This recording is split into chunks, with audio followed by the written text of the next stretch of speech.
Yeah. 3, 2, 1.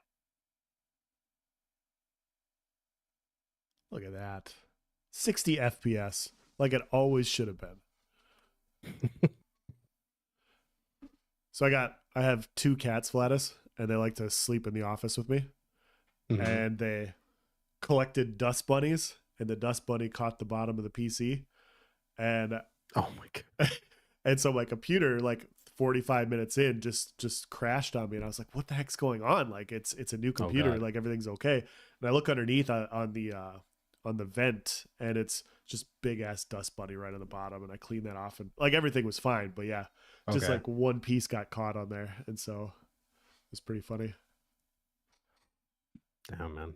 Yeah, it's. I honestly, like, I've been kind of dreading because I know I'm gonna have to upgrade my current PC.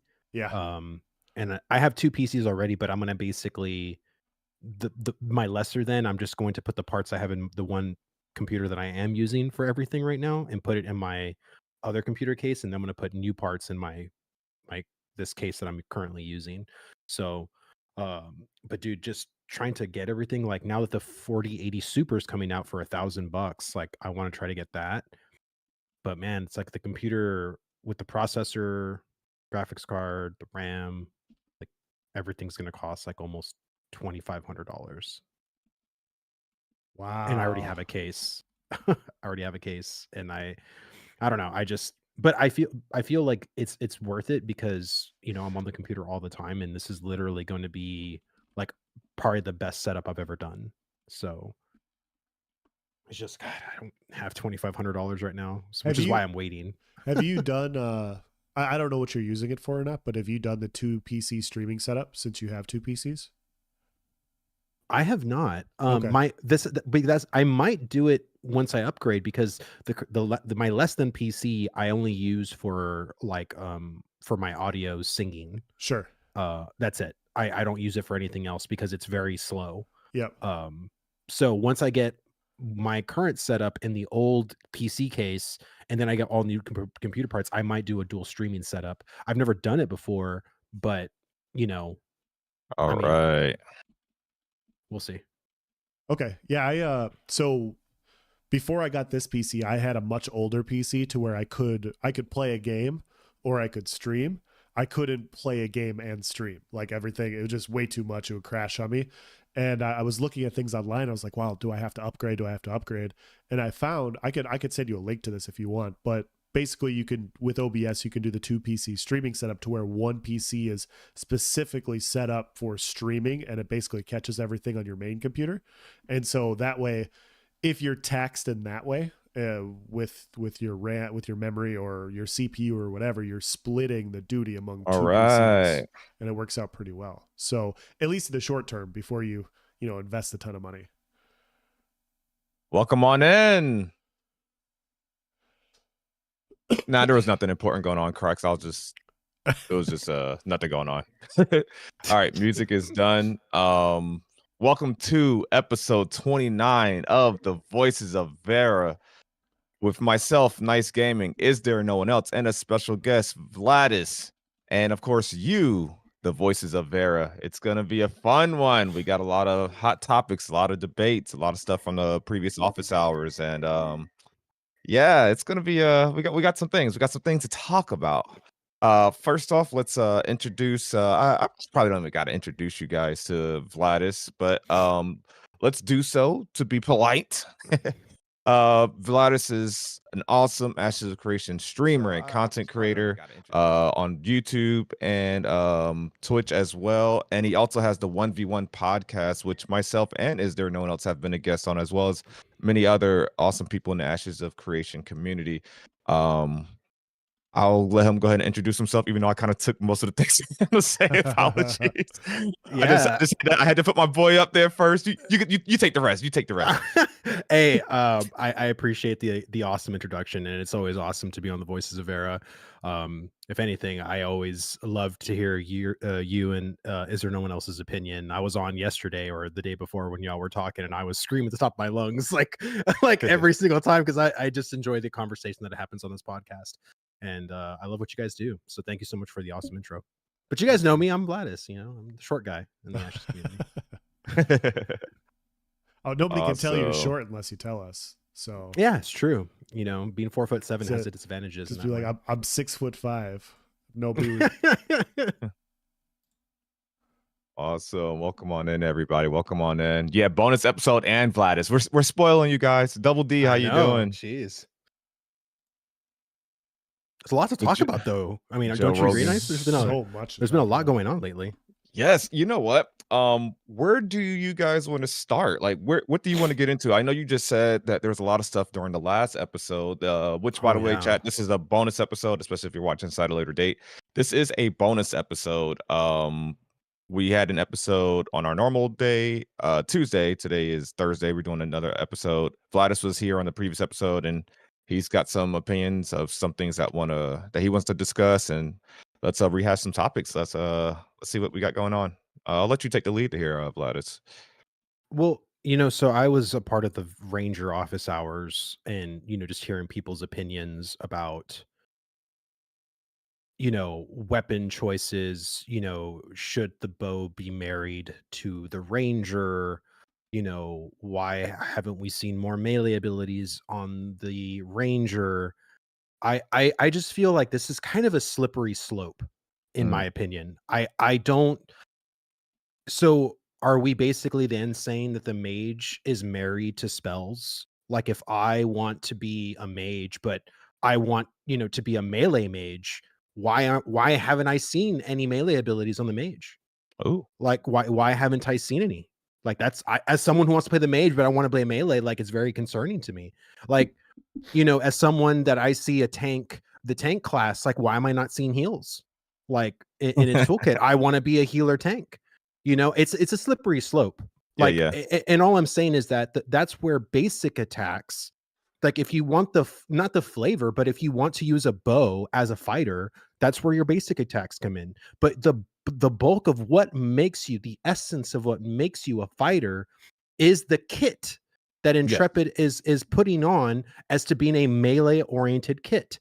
I can't expect Intrepid to then say, well, there might be people that are going to be playing that want to play the fighter but want a more magical approach to the fighter, so we got to make magical spells for its kit. Oh, and then they might want to play a ranged physical damage, so we might have to put more of that. Like, it's a slippery slope. Like, I get it, I understand. We can talk about Lord of the Rings and Legolas, and whether there were a sword wielder or they were a bow wielder or whatever. Like, I just think that when people want to choose to play a Ranger class, it's because they want the bow fantasy. That's typically what it is. Atypically, you may have some people that want to do something different, and that is fine. But I think you should go with what typically happens on a class. Like, typically a mage is a caster. That's what a mage is, And I just hear this very, like, almost like loosey-goosey argument with, like, oh, we need to have more melee abilities on the Ranger, and I just disagree entirely. And I think the Ranger should be more tied to the bow than other classes. That's what makes a Ranger, in my opinion. I know we might have some people that are contrarian to that opinion, but that's just what it is. I like it. I know some people contrary to your opinion. Els hates your opinion. He's like, what the hell is this guy talking about? We talked about it earlier. Yeah. No, I don't like the syncing a weapon with a specific archetype. I don't think that's. I'm not against it. I'm not against saying most Rangers use bows. I think that makes sense. I think the vast majority of people would agree that most Rangers do use bows, but allowing that to just be like the end all be all, like, oh yeah, it's Ranger only uses this weapon, fighter only uses this weapon. I think you can be a little bit more fluid with the weapon types and things like that. Whereas like the argument I brought up on Tuesday was, fighter is melee, and fighter is going to be the heavy in your face brawler, and that's fine. They can be a little bit more sturdy. They can do more base damage. They can have those sorts of things.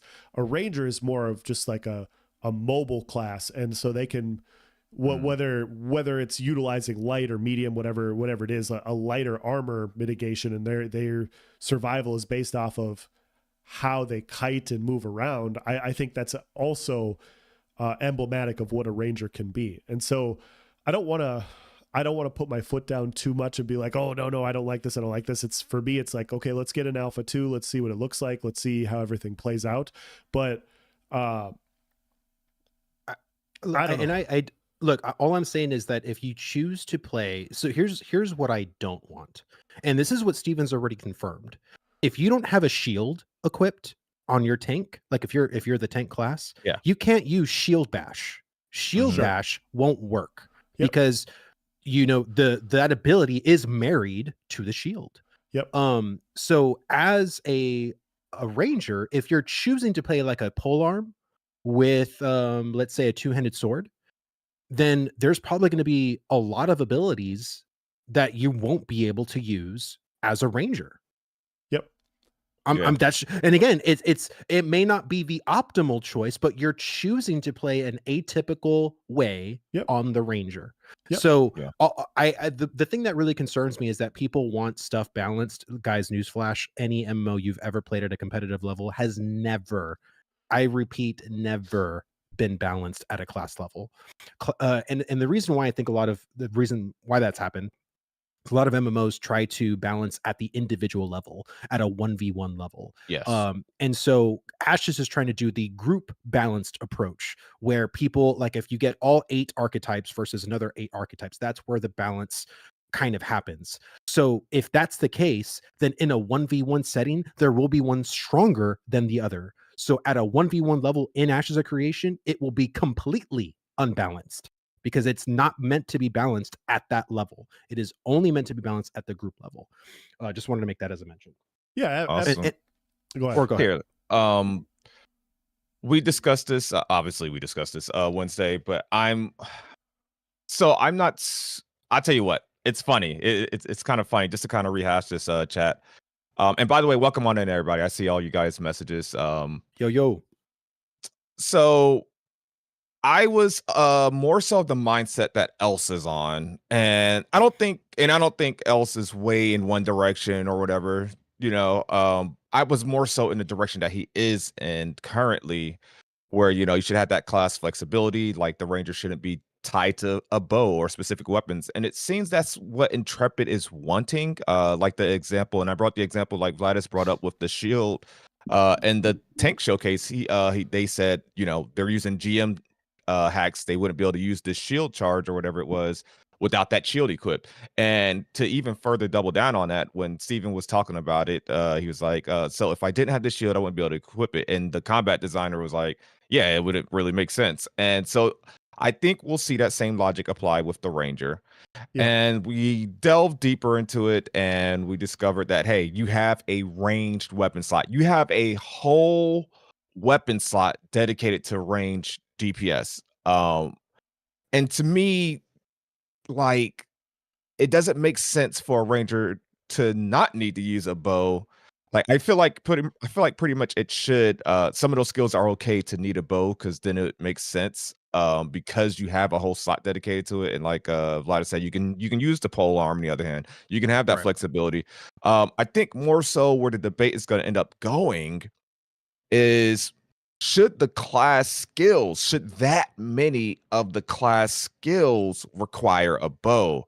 Some of them, yes, but how much of a archetypes kit should revolve around one specific weapon? And I think that's where the debate starts to get like, all right, what if I want to do a wand? That's a ranged weapon. Is that still going to lock you out as just as many range skills on the ranger? Keyword range is in the name. Yeah. So I've heard people talk about, Verra is a magical world. And I'm basically going to lead into an empowerment system. And this is something that is not in the game. I want to be very clear. What I'm about to say is literally just an idea that I have that is not an AOC. That you can have an empowerment system where certain classes are empowered by a certain weapon type. So a ranger can be empowered by a bow and arrow. So if they don't have a bow and arrow equipped, they can still cast their abilities, but they are magical abilities that are not empowered. So you can cast snipe without a bow and arrow. A magical bow appears when you hit snipe, but it does less than damage. If you have a bow and arrow equipped in your weapon slot, you can cast snipe again, but it is an empowered snipe because there is a bow and arrow equipped. Like if you have a mage, let's say the mage is empowered by a two-handed staff. So you can have a two-handed staff in there. And if you have a two-handed staff, then your abilities are empowered because you have the empowered weapon or whatever. I'm not saying that that's a fix or that's a good idea, but all I am saying is that it's going to be insanely hard for Intrepid to come up with these kits to appease everybody is what I am saying. It's I like just that.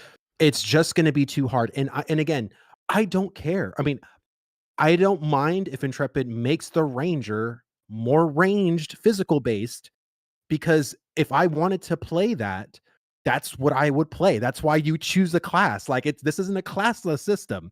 This is a class-based system. Every class has its design philosophy. You know, if I'm playing World of Warcraft and I want to play a dot spec, I can choose to play an Affliction Warlock, or I can choose to play a Shadow Priest, you know.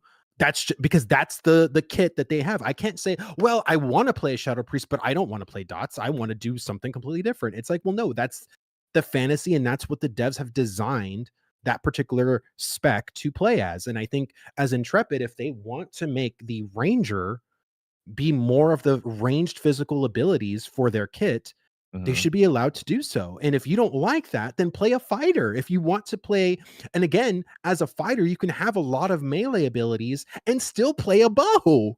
You know what I'm trying to say? Like, you can still do that. You can play a fighter Ranger and still have the flavor of the bow, still have melee based abilities, but then you're also trying to change the essence of a class that is meant to be more physical ranged.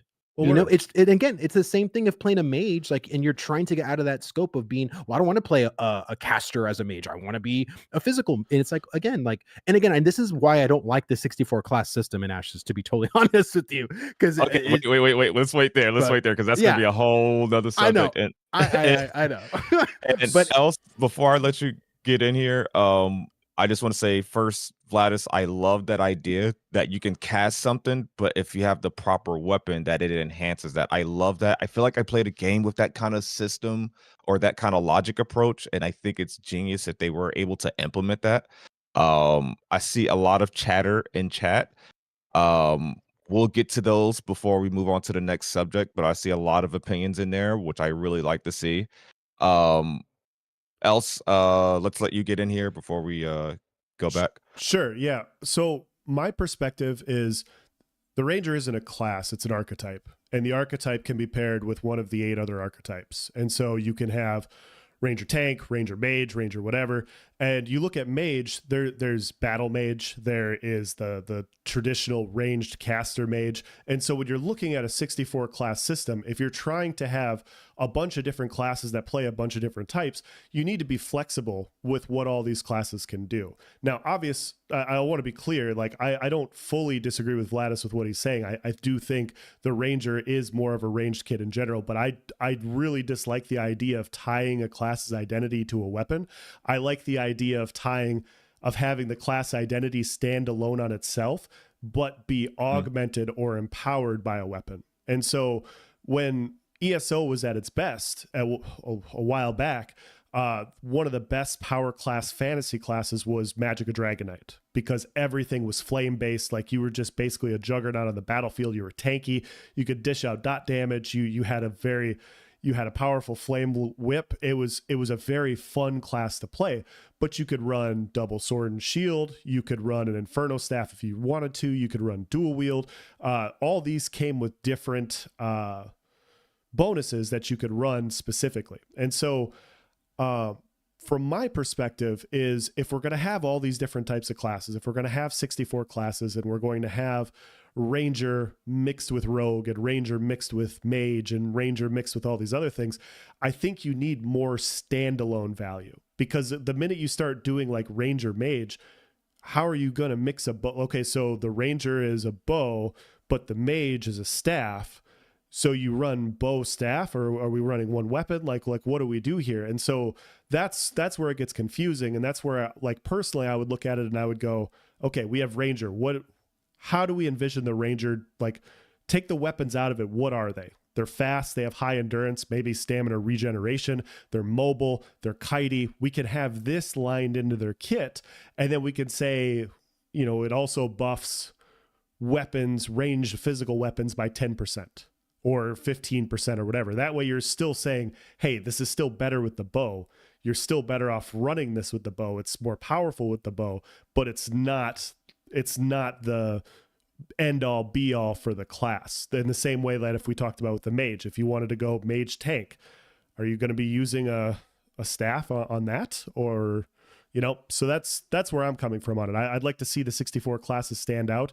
And I think you have a really hard time having them stand out the minute you start tying weapons into each individual one.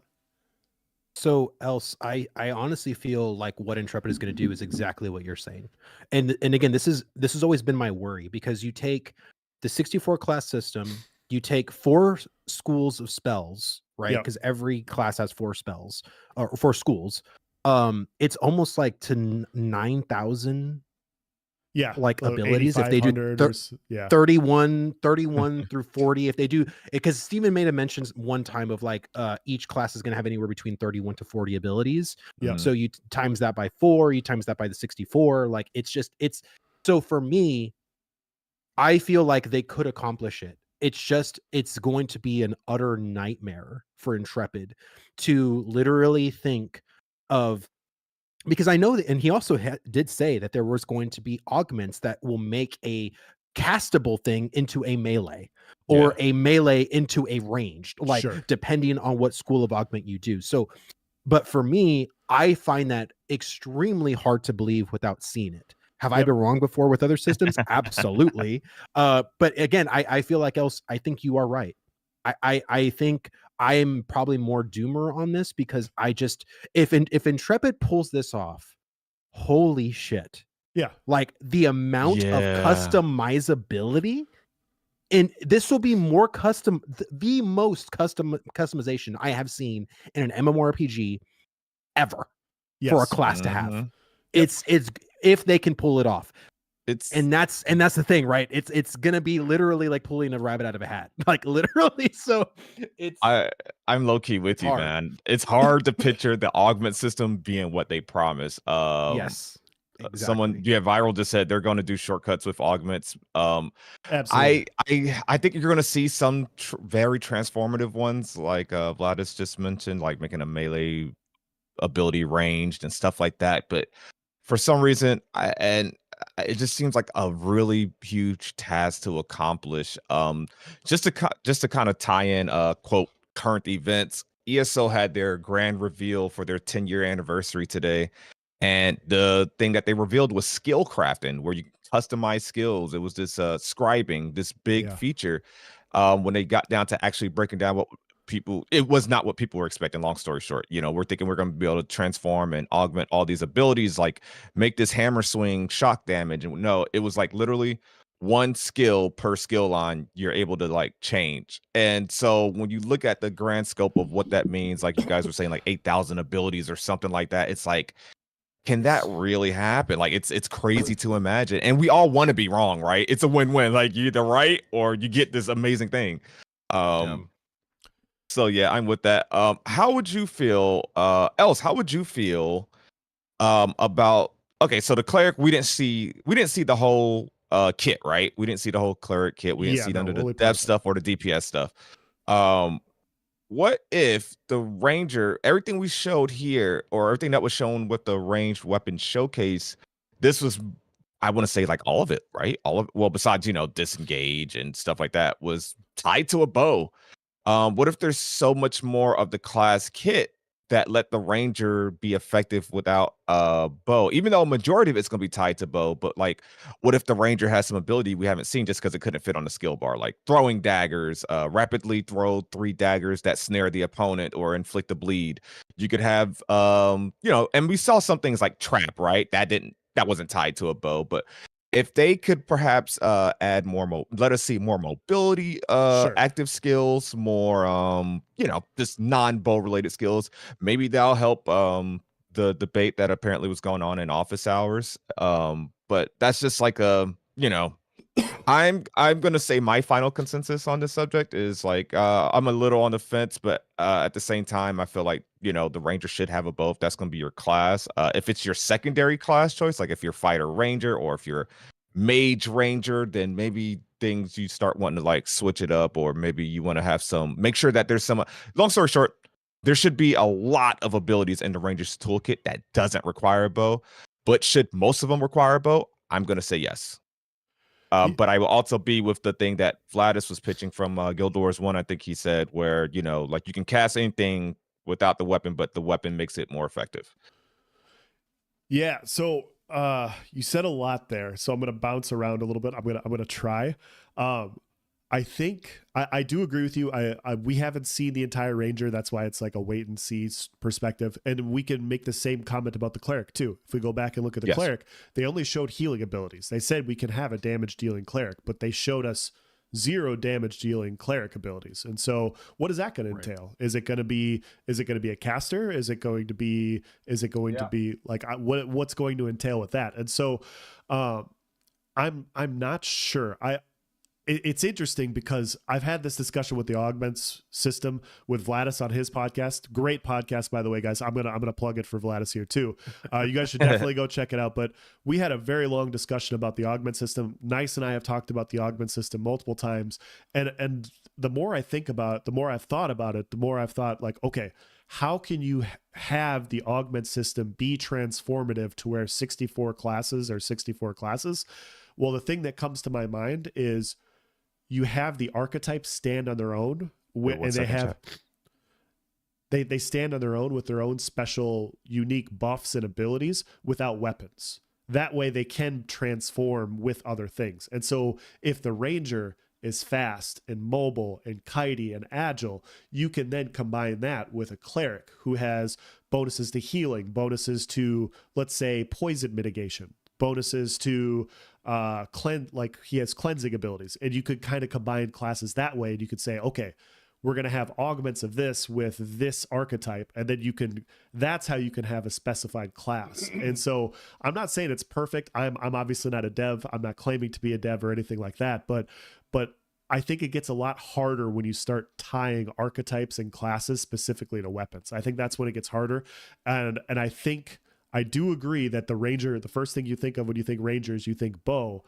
I just wouldn't want it to be bow only, especially when you start combining like ranger tank, ranger fighter, like all these other specific classes, because you want to be able to blend them. And if you can't, and you're ranger first, what the second archetype then doesn't matter if you're using a bow across all of your different augments. In my head, take. Of course. So good take. And so I don't know. I'd like to see it. I thought it was a great discussion. It's good to have like differing points of view, especially like I mostly agree with Vladis. I mostly agree, but there's just that small part there. I'm just like, no. I think it just needs to be more general as far as like what their buffs are and fantasy is. And the thing you're talking about is going to require way more work than what I'm talking about. And I think that's where my mind always goes. It's like, I feel like Intrepid, when they said we're going to do a system like this, the amount of work for me as not even a dev felt astronomical. Yeah. And I felt like, why are you doing this to yourself? Like, why are you making this system this complex, and especially with a community that's already expecting the moon and stars? Like you're like, there's it's just the scope. Who says it? Grux. The scope is way too big. I agree. That's why I always lean towards making it easier for Intrepid, because if they focused at least like on certain archetypes, like focusing on a weapon, it makes it easier for them to develop the skills and the passives and everything goes with it. But to then be more general then requires to look at the archetypes back and say, well, what are the 101 different ways this class can be played? And that's the conversation you have to have with every single base archetype. And I just think that is just, again, it's so much work for them to make abilities and things for probably people won't even play less than like 2% of the time anyway, but yet you're going to put in hundreds of man hours, if not thousands, to make the system to where you can choose any weapon, you can choose anything, but at the end of the day, people will still go to some website and be told what to do and then do what the website says. Sure. So ultimately, it's like it's moot to me most of the time. Not saying that there's people that don't go against the meta most of the time, but a lot of people are sheep when it comes to how they play games. They don't want to figure out how to do anything. They just want to go to the website that has it already figured out for people that already put in the legwork and just do what they like. Tell me what to do. Tell me how to spec. Tell me how to play. Tell me what's the best weapon. Tell me what's the best gear. So it's like, even if they were to do this amazing job to do a two-handed melee ranger, but the meta all says to play bow, do you honestly think people will play a melee ranger? If it's it depends on effectiveness, of course, right? Like that's what it's gonna come down to for most people. I like to play a bunch of off meta things, but yeah, I'm obviously in the minority in that also. I do agree that it does take a lot of manpower. I don't know if it takes that much manpower. Like it really depends on how in depth they're going to go with this. But like you could pick out 3 to 5 things that make an archetype. Like so fighter, brute strength, like you have brute strength, high physical damage, survival, average, whatever, and then they have the ability just to have a ton of gap closers to close the distance on people. Tanks, high mitigation, high survival, good stamina recovery, like good endurance, durability, these sorts of things. And then you go into mage, and it's, I'm not going to make fun of the matchstick guys, but you can go into elementals and everything, and you can empower them in those sorts of ways. And so I obviously like that's not a ton of time. I do agree with Vladis. It is going to take a while to do this, but I do think if they are trying to do 64 classes, I do think that this is the better route to go. But yeah, if I'll just end what I'm saying here with, if the ranger is tied to the bow, I'm okay with it. I'm not going to be upset. Like, we kind of already know that the ranger is better with the bow. So if it's only the bow, it's not a big deal. But I feel like it would be missing just a little bit. And I think it's such a hard conversation to have, because it's not like, as a melee wielder, there's multiple different melee weapons, right? There's daggers, there's swords, there's axes, there's polearms. As a physical ranged, it's bows. Like, it's one type. And I think this is why the conversation is so hard with the ranger, because it's not like there's pistols, guns, bows, and like, all these different kinds of ranged weapon types, crossbows, whatever, we thought they were going to be in there, but they're not. But I digress. It's one of those things that I think that's what makes this particular conversation on the Rangers so hard. And I think we're also used to, having different, even swords that are intel swords, like a spell sword, that you can put on a mage. So it's not like the mages are married to a staff or a wand all the time. That's not the case. So I think that's what makes this conversation just hard. Agreed. At a community level. It's it really is hard, and it sucks. It just sucks for the ranger. Think about it. How many classes are we going to have this discussion, or excuse me, archetypes are we going to have this discussion with? We're not worried about the cleric's weapon. Yeah, literally just tank and ranger. Let me double check. Yeah, literally just tank and ranger, and that's it. And if I had to be quite honest, I'm pretty sure there's not going to be too many skills compared to the ranger that the tank can't use without a shield. Looking at things like Aegis and like so many of the things that I'm pretty sure we're going to see will not require shield. There's going to be some, but the way the Rangers kit is, I don't think it'll be to that level to where every skill that they showcase. I know they've done a tank showcase with a couple of skills, but obviously it wasn't as really that many skills compared to what we saw with the mage showed with the ranger and whatnot. I don't think we'll see that for the tank. The ranger is just something that we won't have this debate with other classes. The cleric can go, spear and shield front bar, wand back bar, or can go with a two-handed hammer. It's not going to have conversation, by the way. There's not gonna be a specific weapon. Maybe the spell book is better, right? Maybe while wielding spell books, you got magical crit, which helps your magical crit heals. And there's gonna be, of course, a meta or a most efficient route, but the cleric's not married to anything. I think with the ranger, it may be as it may be as simple as just saying get over it. This is the one archetype. Okay, maybe most of its skills are going to have to be tied to this weapon because it's kind of in the class identity. And a lot of people like to say, well, ranger doesn't mean archer. Ranger and archers are different things. The way they're projecting their ranger, it's a ranger, it's an archer, it's a bow range thing. But at the end of the day, yeah, I want to see more ranged abilities or more abilities in the kit that don't require bow, like the throwing dagger example I mentioned earlier, which I hope is a thing. Just more ranged projectiles that don't necessarily come from your bow or your non-existent quiver. But we're not going to talk about that now. Yeah. But yeah. I think you can do that by having just proficiency with X weapon attached to whatever. So right. Tank, proficiency with sword and shield. Fighter, proficiency with two-hander. Rogue, proficiency with daggers or dual wield weapons, whatever. Like, I think you could do that to where it's like, hey, you could run any weapon, but you're going to be way better with this. And like, if you're not choosing this, you're kind of stupid. But if you want to do this other thing, you can. And the slippery slope that Vladis is talking about also, the big thing, and correct me if I'm wrong, Vladis, but the slippery slope you have here is exactly what happened in ESO with hybridization, where they made every single weapon and every single layout usable among every single class in the game, to where there was no class identity anymore. It was just you run the best weapons, you run the best skills, and you have this homogenization where right now it's literally the same gear layout on every class if you're trying to deal damage in PvP, because it's the best for everybody. And that homogenization has killed the type of diversity, the class fantasy that you have. And so I agree with that's what I want to say. Like, I agree with Vladis mostly. I do mostly agree with him because you don't want to go that far, but because that's what happens. But I think there is a lot of middle ground in between to where they can, reach a common ground, I guess. And that's why I said earlier about the whole balancing act that is not going to happen at a 1v1 level.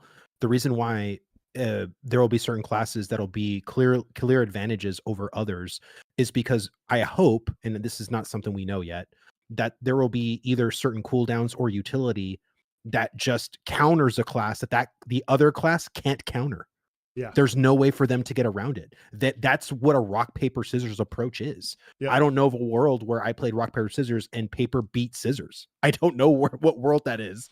You know what I mean? Issue. And so, yeah, apparently, right? Skill issue. Your paper wasn't sturdy enough, or I don't know. Like but that's the problem, right? And I think that's where people are going to get very upset, because a lot of these theme park MMOs have tried so hard to balance at a 1v1 level. And honestly, speaking as a player, I hate when people mention balance because it's a freaking scapegoat. No one likes balance. People like feeling overpowered. People like feeling superior to other classes. That's how it's always been.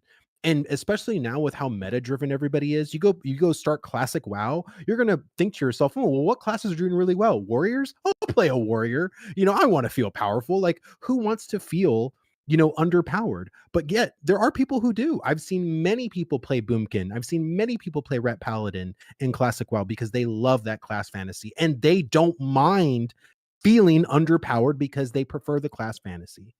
And so I just feel like this whole balance thing of when people always say that, like, oh, well, they got to make sure they balance. It's like, no, they will, just not in the way that you'll like, because you're still going to lose at a 1v1 if you're not good enough. Absolutely. You know what I mean? Yeah. So absolutely. I disagree. I think balance is something that should always be strived for, but yet I am, aware enough to know that it's not possible in a multiplayer game. Well, you'll never see true balance, but there is ways to get close to a balance. Like, maybe there's one archetype that always outperforms, and like, you don't ever want to balance for a 1v1, especially Ashes doesn't have that that approach, that ideology.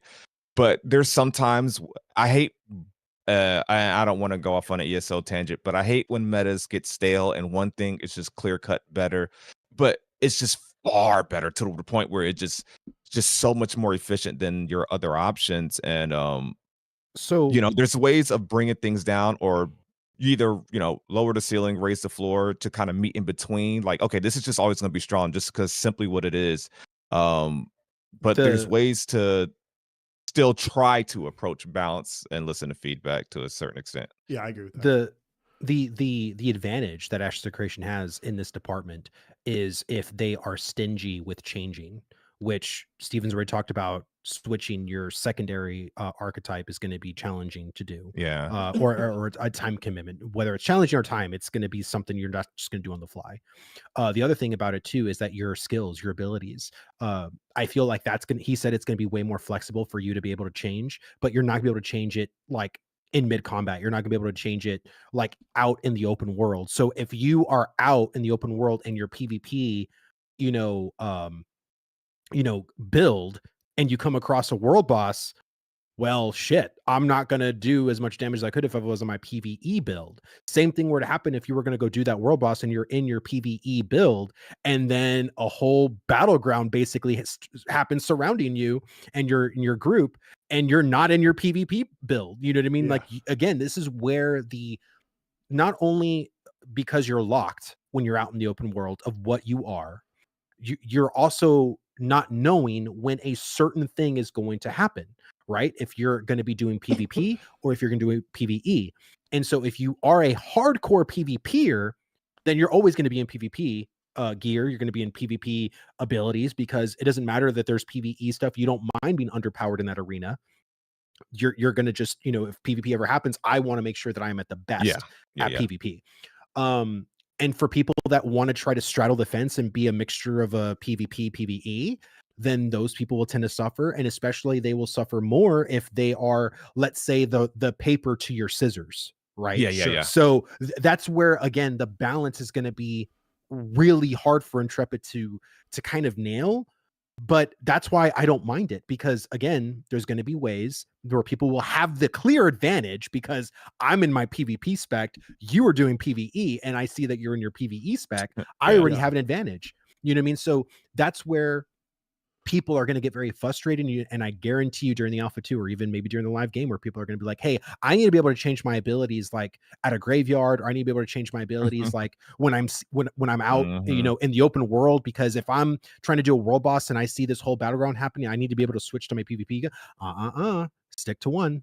And that's where it's going to get frustrating as a player, because you always want to try to min-max both, right? But if you try to account for both, then you're going to be a jack of all trades. You're not going to excel in either one. You'll just do okay in PvE and okay in PvP. So it really comes down to you being a very great player to compensate for your weakness. And that's what I like. The fact that you actually you can sacrifice, but you also have to compensate. A lot of players have been so used to being completely overpowered. And this is the problem that I think many WoW players have, maybe other MMO players have in their game, is the fact of homogenization being completely overtaken. And because not only are you great in single target, double, 2 cleave AoE, complete, 5 target plus AoE, you're in your PvP, PvE gear, it doesn't matter. Like, you're going to excel in both. Like, people are so used to that power. And then you're going to come to Ashes and you're going to feel like, wow, like I have to sacrifice. Like, I can't have everything. I can't have all the utility. You know what I mean? I'm gonna have to sacrifice some DPS if I do want more utility. Like, I don't think players are gonna be used to that, to be honest with you. I think that's a great point. That is a very good point. What I was gonna say off that, Nice brought up a really good point about balancing, and I wanted to bring up a couple of examples, because especially from a group-based situation. Nice and I played New World, and what New World does is they're not perfect with how they evaluate. Nobody ever will be perfect as far as like how they evaluate balance. But what they often look at is they look at wins and losses in OPR and arenas. So they're 24v20, or they're 16v16 and 3v3 arenas. They look at what weapon layouts are winning the most. And so that often tells a story. And so there was a point in time where muskets dominated OPRs, and then it was a time where bows dominated OPRs, and then there was a time where, like right now, life staffs dominate OPRs. And so they go and they look at these things and they're like, okay, this is clearly like half the OPRs are running this specific weapon. It's clearly very, very good. These other weapons aren't good enough. What weapons aren't they using? And so they'll tweak and adjust things that people aren't using to bring them up and in line. And then they'll say, hey, look, Firestaff Blunderbuss is by far the best weapon combination in the game right now. We need to adjust these because clearly, like, people are going to these and they're effective for a reason. We need to see what makes these weapons tick. And they've slowly been adjusting those two weapons to bring them down and bring them back in line, because like 2-3 months ago, they were a lot stronger. And so I think you're going to see that in Ashes as to how they balance. Yes, there's going to be a rock, paper, scissors, but let's say, Vladis, let's say you're rock, right? And I'm scissors. Well, if my scissors just destroys you because something I have is overtuned, you're going to be sitting there like, hey, I'm activating skills and abilities too. I feel like we're evenly ranked players, and right. I should hard counter him, and I'm not.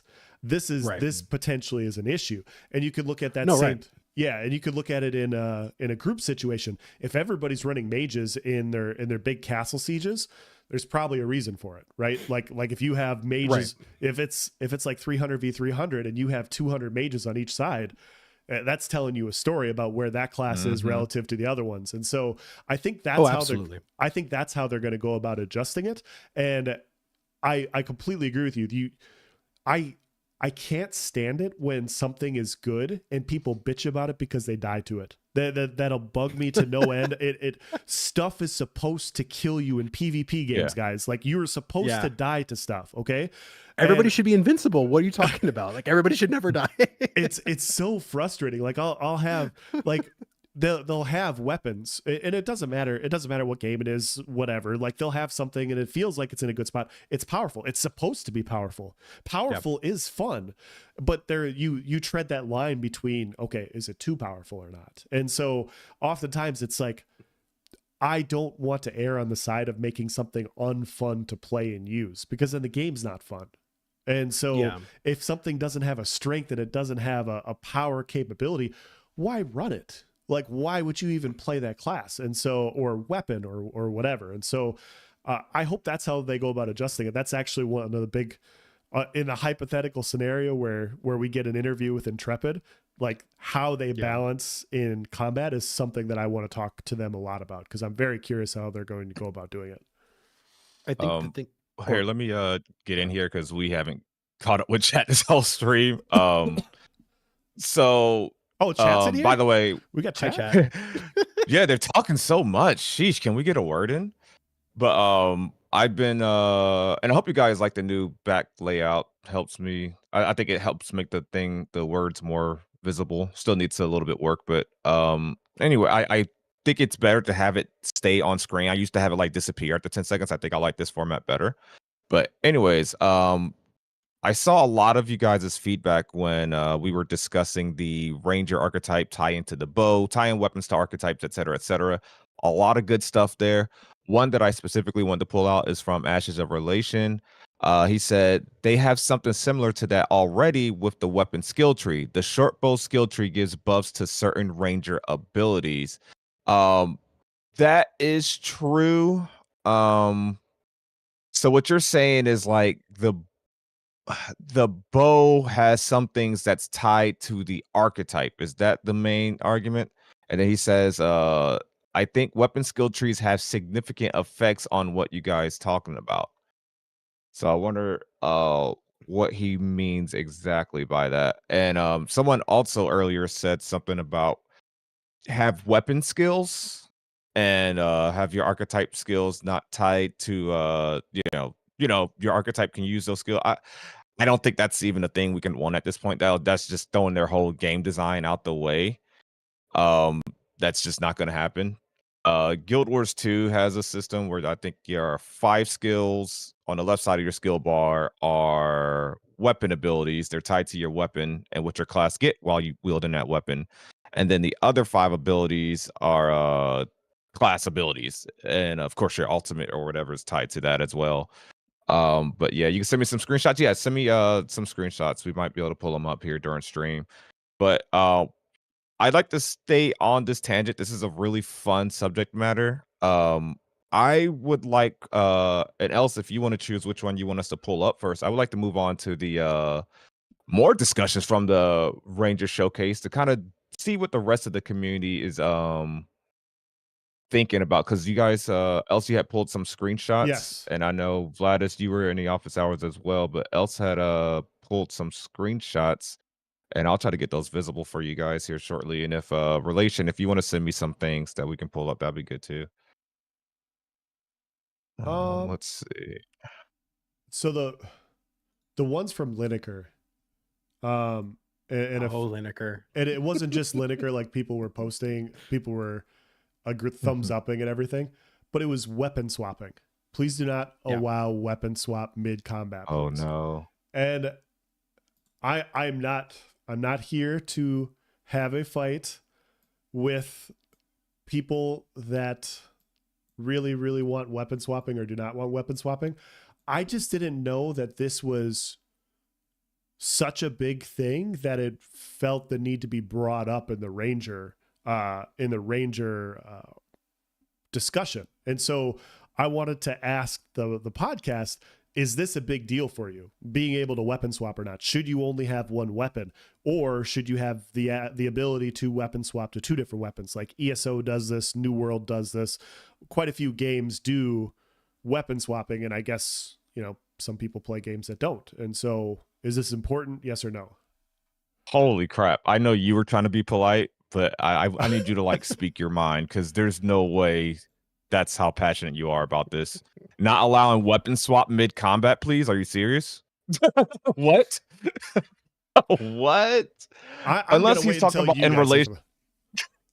I mean, unless this is in relation to specifically Ashes of Creation, because you know what? Let me backtrack that. Because I think that's what Lineker must mean. Let me backtrack. There's another post right next to it. He says, "I'm sick of these new gen games where people play two weapons. Hate it. Don't want to be playing New World. No weapon swap during combat." So it's exactly okay. So never mind. Oh, okay. So it was. Oh, okay. Dang. I was trying to bail my boy Lineker out. Damn it.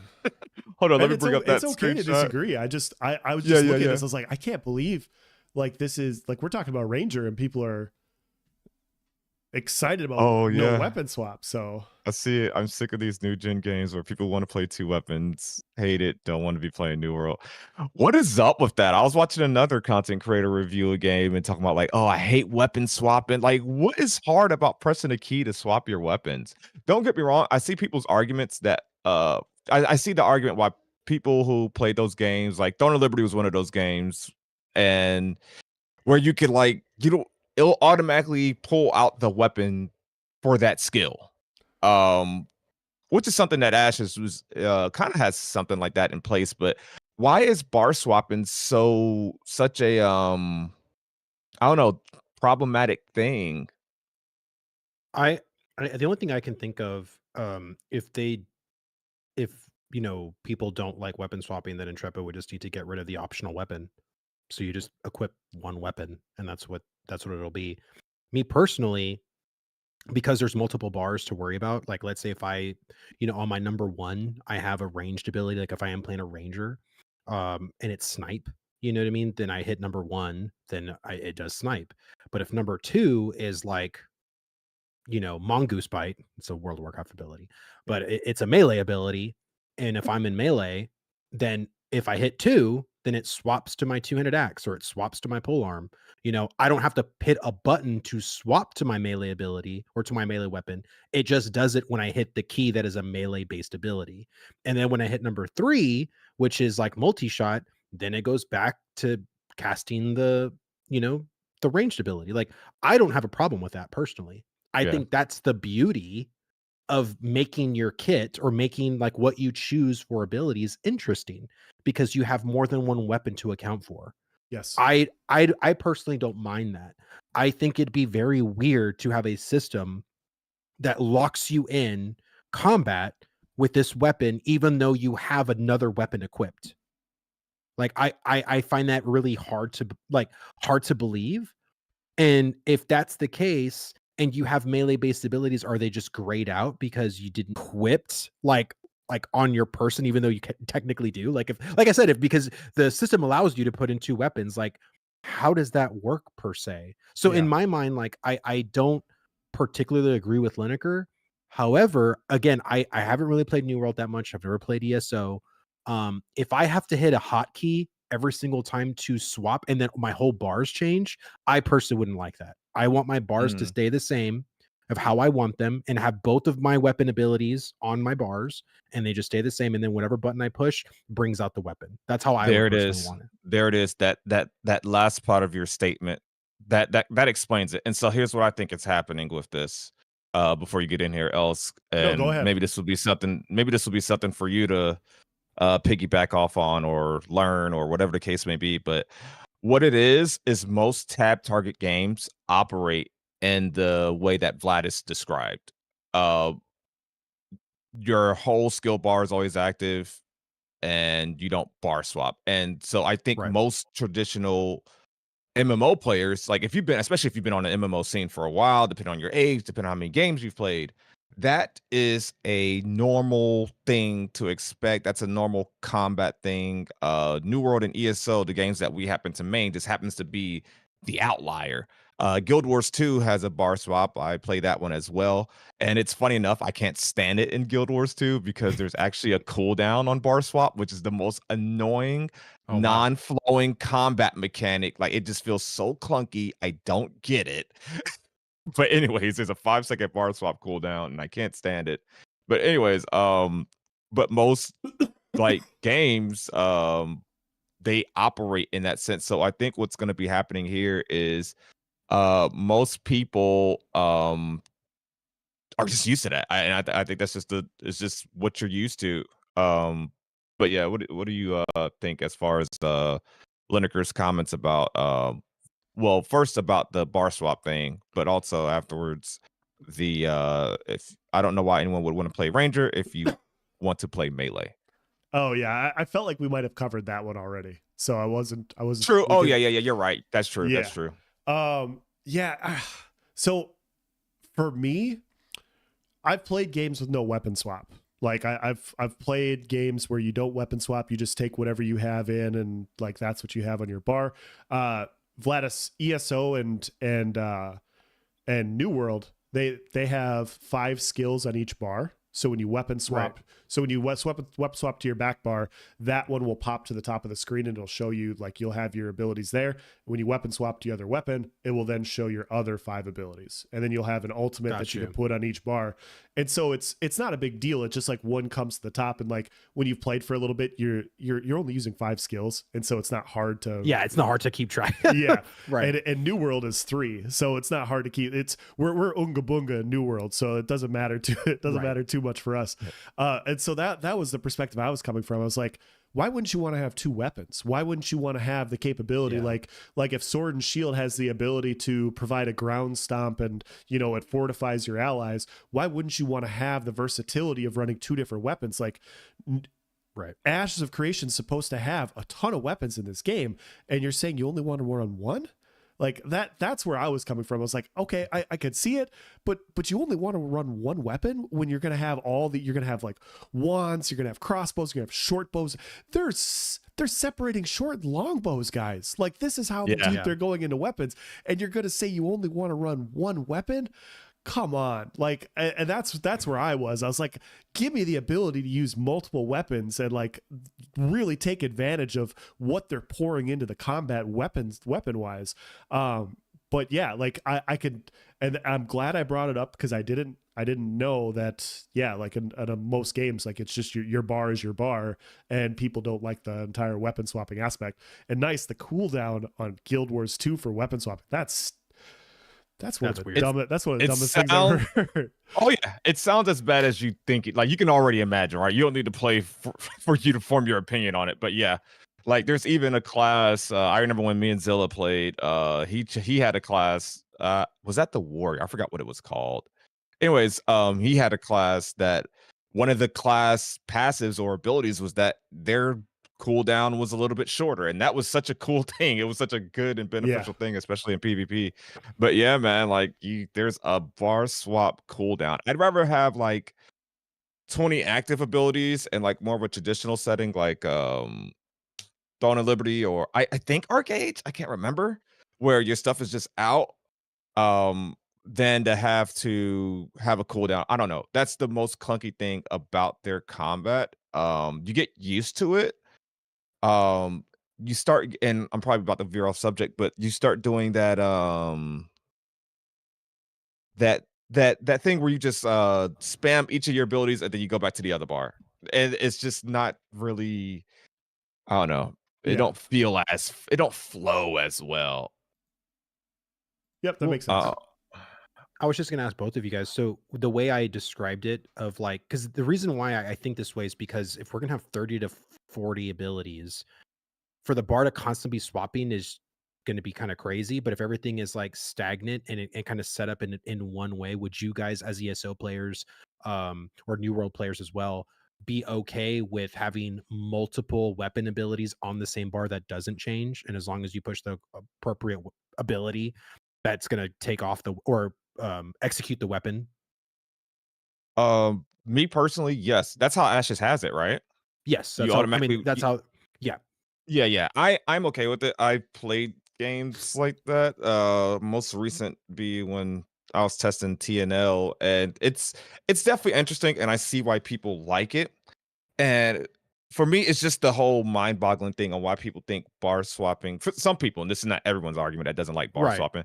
Some people think it's just difficult, or it's like clunky, or this. I'm like, It's not saying it's clunky. It's a design decision for Yeah. the developers, right? And it's all it is. I mean, and as a player, you can choose to like it or not like it. It's just how everything is. But I just think for what Ashes is tending to design as, like I think that would probably be the best way to go about it for their system, because I think if they did like do the bar swapping, to me I think an Ashes would feel like an extra step that is unnecessary, so why have it?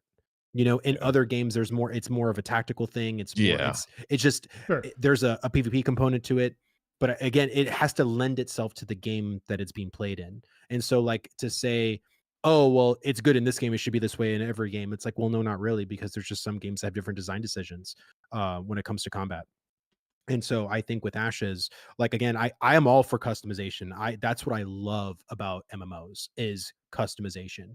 Yes. But customization is very much a hard thing to pull off in the way that I like. And because there's a weapon talent tree, an ability tree with talents appropriated to it, and then there's the augment system, and then there's the choice of weapon, there's also the influence on gear. I mean, God, I just already love the amount of customization that's there. Yeah. Now, if Sure. this skill tree that you're currently seeing right now can actually be workable, because I feel like this is definitely not a workable talent tree by any means. Yeah. I feel like, man, like I love talent trees. I came from World of Warcraft. I'm addicted to talent trees. So if Ashes is going to go in that route, like what I've always kind of envisioned when I see this tree, nice, is every square ability you can choose to go that route, right? So when you earn a talent point, you basically pick your way. But when you see a square ability, you click on that ability and the augment system pops up. So now you have that main core ability in the center, and then you have 4 decisions, like kind of like a compass of like what school how do you want to augment this? You know what I mean? So that's how I kind of envision the talent tree to sort of work alongside the Yes. augment system. So you have the talent tree that you see everything baseline, but then you click on the square abilities because those are actual actives. Yeah. And then that takes you to the augment system to augment it in whatever school of abilities you want to do. I think that would be, I'd be really, really happy with that if that's the case. That's the way I envisioned it too. Or like Right. you see how Yeah. the passives or the upgrades are circled and the active abilities are Yes. square. I also picture Right. like you could do an arrow going down, and Right. it'll be a diamond shape for the augments, available augments. Right. Maybe a couple of them. I don't know. I think the way you said it would be easier personally, but Right. just some sort of something. But I'm with you. That's why I'm glad. Well, that's why I'm upset that I missed the office hours, because this was one I could have really ranted on and gave some good feedback on. But yeah, me and you've talked Yep. about it before, Vlad. Oh Is yeah. how we For feel sure. about the skill tree, Yep. and the fact that that was one of their questions. I kind of wanted to be critical with that one, because this to me didn't really look fleshed out. Else, did you get the screenshot that we're looking at? No. It's in each chat. Ashes of Relation just sent it over to us. Oh, sure. So this screenshot, I know I'm kind of real blocking it, chat. Sorry, Yeah, real yeah, yeah. quick. Go ahead. I do want to say that the last thing I want to say before we move on to this is what I like about mmorpg PvP is the customization. Like the customization that you get in MMOs is unmatched, and it like there's nothing like it. Like the minute Halo decided to start doing class types with like and everything, that was when they took a step forward, in my opinion. We don't have to be Halo mains or anything, but I like that type of customization. And so, from my perspective, having more access to different weapons and weapon types means more customization, which is why I'm for it. But like you guys have already brought up with the augment system, with all the different weapon layouts, with the 64 different classes, there's already a ton of customization. And so if there's no weapon swapping, and from Vladis's question, like, would you be okay with this? Of course. Yeah, I'd be fine with it. I would have to get used to it. I'm not gonna be one of those guys like, no, make this game like my game. Like I don't care about that. But I just want to make sure that the customization is there, because that's the best part. And so yeah, anyways, with that, we can move on. I do love the whole mastery of the weapon for bows. I want the weapon talent tree to be completely redesigned. I don't like this just going up. I think that's really stupid and it's too linear, in my opinion. I want more free flow of like passives and different things. Like, I don't want you to max out your weapon skill tree. Like, I think that would be stupid. And again, I don't know if that's what they're thinking, but when I see the weapon talent tree, I think, wow, this looks very plain. And as you know, as someone from like Else and me that very much agree on customization, I just think I don't know if you guys ever played like Path of Exile or The Last Epoch. The trees on there we brought them up are really and I'm thinking more The Last Epoch, because when you select an ability, like if you were to put bows in there and then there's a web of all these passives and different ways to customize that ability, and you can't pick them all.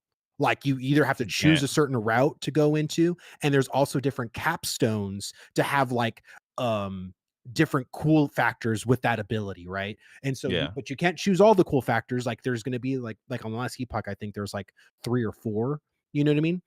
So you have to kind of choose your path and which way you want to bob and weave.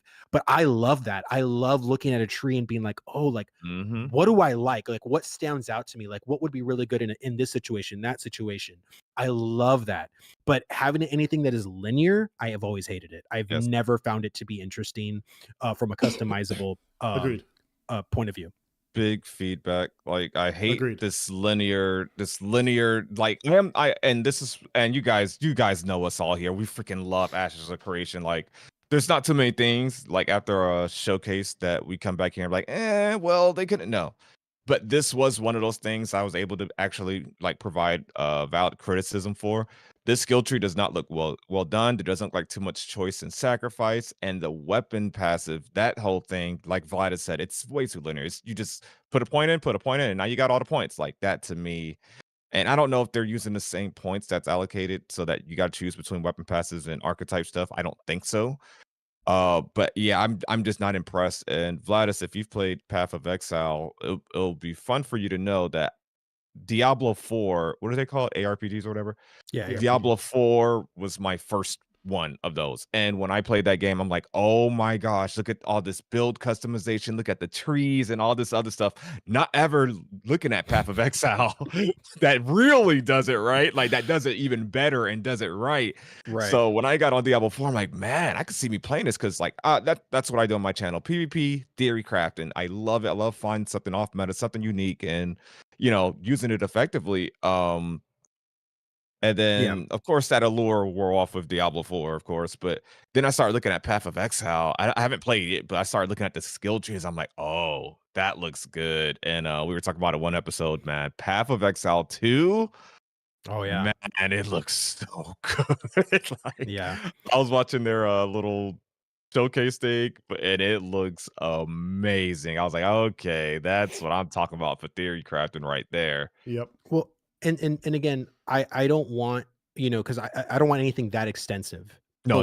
What I like is, if you were even to take a small portion of the Path of Exile tree, there is a lot of different pathways and how, again, because you can't choose everything, it's all about what path you're willing to take towards a certain capstone. And in Path of Exile, or even in Last Epoch, there's like these golden selections, right? They're encased in gold, and those basically make your passives or the abilities or your class be affected in a major way. So a lot of times, like a class in Path of Exile will have like maybe 3 to 5 capstones depending on what kind of route you take. And so it really just depends on like how you want to approach that class. And I think that's so great. And because I love that kind of customization. And again, it doesn't have to be that to that crazy extent. Yeah, 'Cause I know yeah. anybody will look at a Path of Exile tree and be like, no, not in Ashes. Yeah, yeah, And yeah, yeah, again, yeah. I don't want the whole talent tree, but I would like, even if there was 70 nodes that Yeah. were available. Because again, we're leveling to 50, guys. So we're gonna have 50 talent points to basically play with. I don't want 50 nodes because then we max out the entire tree Yeah. and that's no Yeah. customization. Absolutely. It's boring. So there needs to be a minimum of 70 nodes, but I would rather have like 100. And again, some skill passives can have like you can put 3 points into them or whatever. But the whole point of it is going on a journey. Yes. That's the whole thing. Like when I'm level 1 and I have access to that talent tree and I can see where I can go, like I love that. I love like, man, when I hit level 37, I'm going to hit my first capstone, or when I'm, level this, or I can get, oh, now I can cast this at 0.5 seconds instead of like the 2 seconds or whatever, right? Yeah. Like it's fun having those kinds of moments. And it's fun being able to see how fast I can get there. But again, if you want to get there fast, you may have to sacrifice some really cool stuff along the way because you wanted to get to this particular capstone. And so that's the whole thing, is like, it's just when you look at Path of Exile and you see even just a portion of the tree, there are so many routes to take and so many Yes. different little passives and things to do. And Absolutely. that's what I love about class design, is the choice, is how you choose to play. And again, for me, and even in WoW, especially the later part of my career when I honestly didn't give a fuck. Can I cuss in here? I'm sorry. Absolutely. If I can, I'm sorry. We're past the marker. But Kids are in bed. It's I fine. didn't care. I chose to play a Demonology Warlock when it was the most terrible spec to play. But then when it was the best, well, I was playing it anyway because that's what I enjoy to do. So sometimes, again, with how ebbs and flows go in class design, of why I say you'll never have true balance, because the devs know that and they try to give every kind of spec or class their moment under the sun. Yeah. But I enjoyed my class even when it was dog shit. You know what I mean? Because I still love the design of the class. I loved how I customized it. I love the rotation. I love how it made me feel when I pushed these abilities. I love the animations, the colors, like the sounds. Like I think sounds are so important in class, because when you hear a certain sound, it's just like, oh, it just, especially when it goes off in a certain way or a crit, like it just, as a PvP player, I'm sure you guys understand very well. Oh yeah. But yeah, I just think that's very, very important. And again, this is the 1.0 of talent tree for Ashes. Yes, Think of this as when you saw the character creator in Alpha 1. Yeah. This is Alpha 1 character creator, guys. And we all know what the character creator looks like now. Yep. So I don't want people to feel disappointed or feel a little bit lackluster. This is just placeholder. I want to make that very, very clear. It's just Steven gets upset. Steven gets upset when we don't say this. Hold on. Hold on. I got it written down here. Say it nice. Ashes of Creation is a work in progress. Everything you see is pre-alpha footage and things are not finalized. And are Thank you subject to for change. this. Oh my gosh, I'm sorry, Steven. I forgot to say subject to change, Steven. It's subject to change. You guys, okay.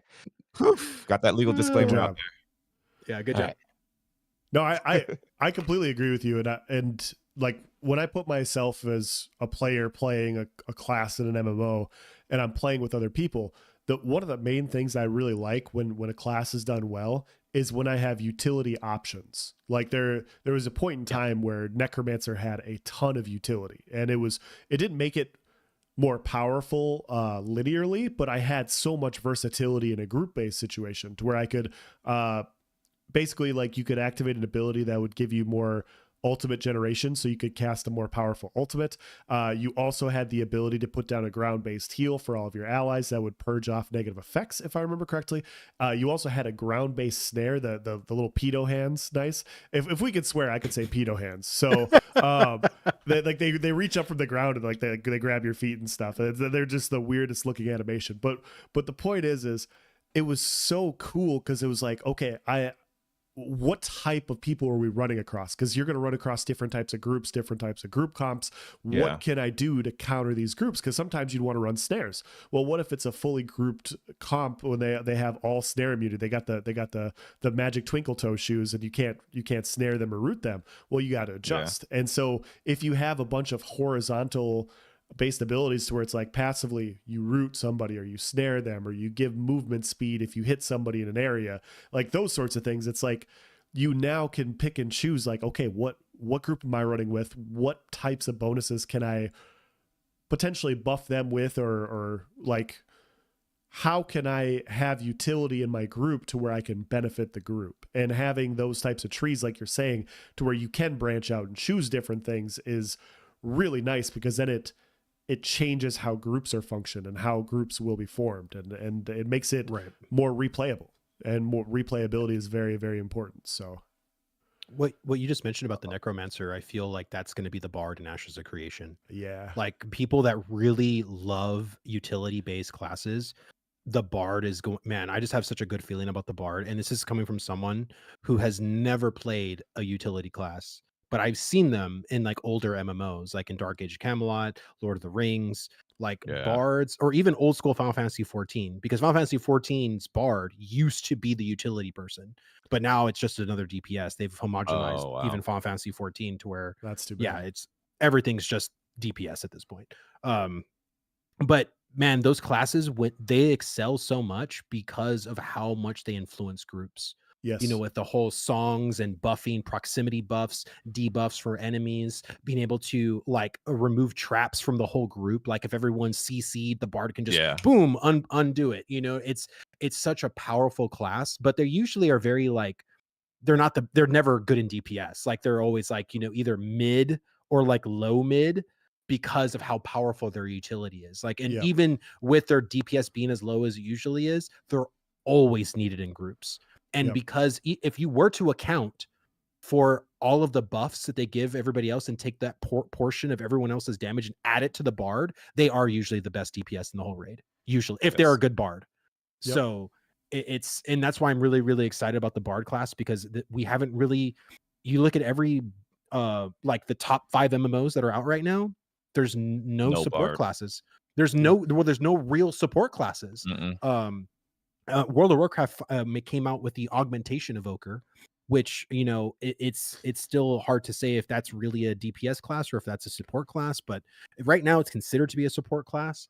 We'll see what happens, but you know, again, I'm just excited for Ashes doing this, because I know a lot of people, especially a lot of the older crowd, which again, this is, you know, Ashes tends to lean towards more of an older demographic. They love their utility classes. So.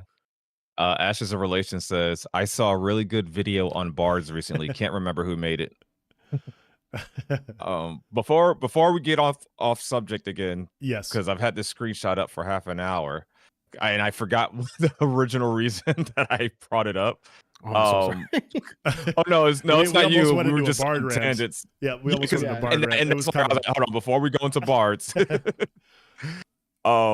The reason Ashes of Relation sent me this, if you look right here next to my shoulder chat, weapon mastery bows, and you see this passive here. It says lowers the cooldown of barrage and scatter shot by 3 seconds upon completion of a bow weapon combo or firing a fully charged longbow. Dang. So let's break down what this possibly means, and maybe I should pull up the full weapon tree, but is that obviously a passive that's only available to the ranger when wielding a bow? Because if my fighter tank decides to put on a bow, obviously that's not gonna be a passive, right? So is each weapon skill line gonna have a archetype specific benefit? Because I wouldn't imagine the fighter would even see this option of lowering the cooldown of barrage and scattershot, because obviously those are skills directly tied to the ranger archetype. So what are you guys' thoughts on it? I mean, I could go ahead and pull it up on the wiki while we wait. I think the wiki added the weapon tree too as well. I don't think that's how it's going to work. I think Else is probably correct on this one as well. I think the weapon mastery comes from the weapon that is equipped. So if you don't have bows equipped, you will still have it'll be a weapon mastery pole arms, and the pole arms will still affect the ranger in some way. And it'll affect the abilities in the same, like in some way, the way you just saw right now, like taking 3 seconds off of, what was it, barrage or scatter shot or something like that, Mm-hmm. or or doing a full charge of your longbow. Well, instead of that, you might, a successful combo of your pole arm, or some other, you know, condition based off of the pole arm. So it's not the saying that the mastery, or for the bow's mastery, is specific to the ranger. It's the fact that the bow was equipped on the ranger, and that's the mastery that they got in the with weapon the talent weapon tree. passive. Okay. Yeah, see, that's the question. Like, Relation said, it's only on short bows. Yeah, and that's the question. Like, is every class gonna have? Is every class gonna have a unique thing for a weapon? Like maxing out that's like if that's the thing for I don't know if that's the max thing, but if you max out your weapon tree, does the fighter have a does your momentum cooldown get reduced by 5 seconds if you do a fully charged heavy with the longbow? It just seems weird that something a passive tied to the archetype, and that should probably be in the archetype tree, is in the weapon side of the tree. I cannot find a link to the weapon I think the tree. weapon talent trees come from the weapon equipped. So if there are 14 weapons, 14 weapon types, and there are 14 weapon talent trees. So when you equipped that weapon on a class, doesn't matter the class, that's what the tree is going to be available for you to select. No, Okay. no, Does that that make I sense? know. No, Oh, no, okay. I think you're missing what I'm saying here. Oh, okay. I'm So sorry. that image that I was just showing with the ranger, Yeah. fully charged heavy reduces the cooldown. Right. That's not in the ranger tree. That's in the bow skill tree. And that's what we're trying to figure out here is if each weapon is going to have something for the archetype, or does it depend on which archetype Yes. equips it? I mean, Yeah. So basically, like what you're saying is the barrage and the thing going to be, if I'm playing a fighter, is it going to be the same abilities? No, it's not. It's just that's the condition for the ranger, because that's the class that equipped that bow, or the weapon type. But if you have a fighter and you put in a longbow or a short bow, there's going to be different conditions on there because you're playing a fighter and not a ranger. And again, have they I might stated be that wrong, somewhere, but or is this just a guess? this is kind of a guess, but I mean, I would assume that that's the way it's going to work, because if Okay, it works that's okay. That's what I wanted to clarify. yeah, because That's what I wanted to clarify. if it really works the other way, that's very problematic, and it would be Mhm. very it'd be very dumb if it, like, you're not playing a ranger. I'm a fighter. Why would I have barrage, or this other Yeah. one? So for me, I think it's going to be upon the condition of the class that's on there. And again, That's what I'm they're thinking smart too. people that Yeah, I'm yeah. yeah. I'm thinking the same. I just wanted to make sure I didn't miss anything. But yeah, I'm with you. That's the only thing that makes sense, right? Yeah, I'm definitely exactly. with you on that one. Hmm. That's curious because then that opens up a whole nother conversation. Like, why is that even a thing? Should that not just be in the well, I get why it's a thing. I guess it does make sense over there, but are they gonna have something like that for each archetype? Is that really like is the mage really gonna have a special benefit for equipping the longbow? Yeah, Fully charged heavy attacks with the longbow because they now apply blah blah because blah. yeah, because they can have 3 seconds off of their chain lightning or their, fireball. Mhm. You know what I mean? So it's just, again, the longbow is going to be equipped on the mage, and if that's what they wanted to have as their weapon mastery, then they're going to have their abilities have a certain damage modifier or a benefit because they have the longbow equipped. So again, like again, it'd be very dumb of them to lock in each weapon type with certain abilities that another class wouldn't have normally. It would be so dumb. So again, this is why, and this is where it also lends to Elsa's argument on, the generalized customization, because Yes, that's where I was this gonna tie it. Yes. this is literally what general is making sure that it's available for every class, and it's different for every class, which again requires work. Okay, if we're going to put these two abilities, like the snipe ability and the scattershot ability, well then if this same longbow thing is on a fighter, then it's going to be for the momentum ability and the helmet clash ability or whatever, right? So it's Yeah. like they have hmm to figure all that stuff out, which again is just more toggling on their time. 1 second. Yeah. That's interesting because if that's the case, chat, if that's the case where each archetype has something unique in each weapon tree, now build diversity opens up. Now there's a reason. Oh, I should say it like this. Now there's even more of a reason for that mage to wield the greatsword, right? Now there's even more fun. Now there's maybe a reason for the that spear bow ranger. Maybe there's a weapon passive for like, okay, you know what, I'm gonna keep my ranger skills, I'm gonna keep my range skills, but I want my basic attacks to be the spear melee attacks. And here's Yeah. why: when I do a crit with my spear, my movement speed increases, or I snare the opponent, so now I can make more distance from them and then go back to my bow abilities. It opens up so much more for theory crafting, and just like that excites me. Like I said, we don't know, but I think it's kind of, I mean, we would assume it's what me and Vladis is thinking, or it could just be literally a placeholder work in progress thing we're thinking too much into. I don't know. I don't know. Yeah. And to piggyback off what you guys are saying, I just like I've played games where we've had the traditional archetypes of classes with weapons, and then I've also, I'm playing Elden Ring, and Elden Ring you can run weapons as long as they scale with whatever you're running into. So you can have a pole axe that scales off faith, and so you can be a faith based build running dual wield swords or whatever else. And so it's interesting, and it's like it's kind of muddied. Not muddied is the wrong word, but it's like I don't care too much about how the weapons specialize the class. I want the class to specialize the class. That's Yes. where I come from on it. It's like the class needs to stand out on its own, because especially like when we talk mage, like traditionally, like we see these ranged casters and it's like, oh yeah, that's clearly a mage. Well, what about a battle mage? What about a melee based mage? Like that is where they use more short range area of effect abilities, and they're more tanky. Or what about paladins? And you look at these sorts of things, and it's like it's not too much of a leap to go from like maged caster to like paladin to battle mage. And so it's just how are you going to have that happen? How are you going to be able to allow those types of archetypes that have existed in the past, that have been in other games in the past? How are you going to allow them to shine through?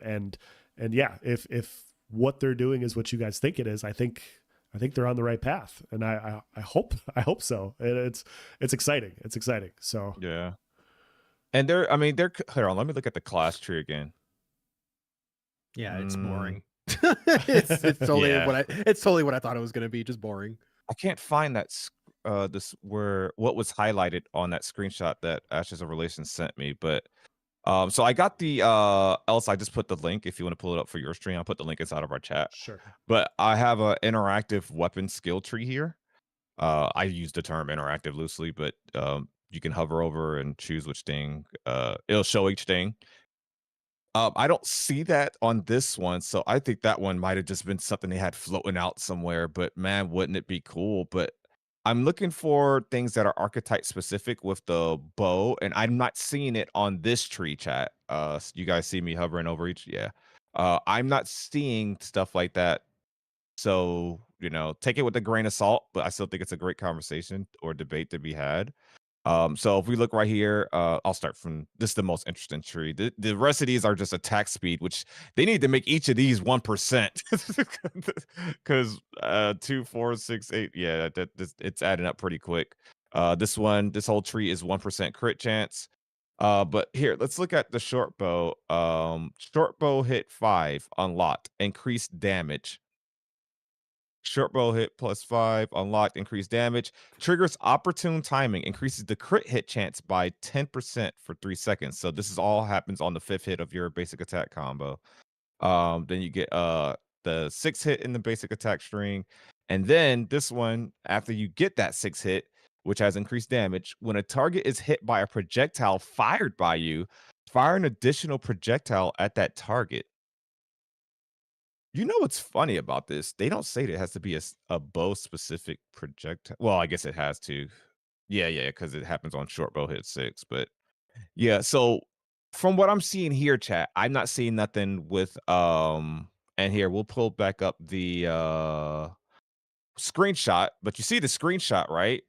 So here it has it in this, I don't know, in between thing. So I'm thinking, you know what? It says weapon mastery bows. Are these class passives over here?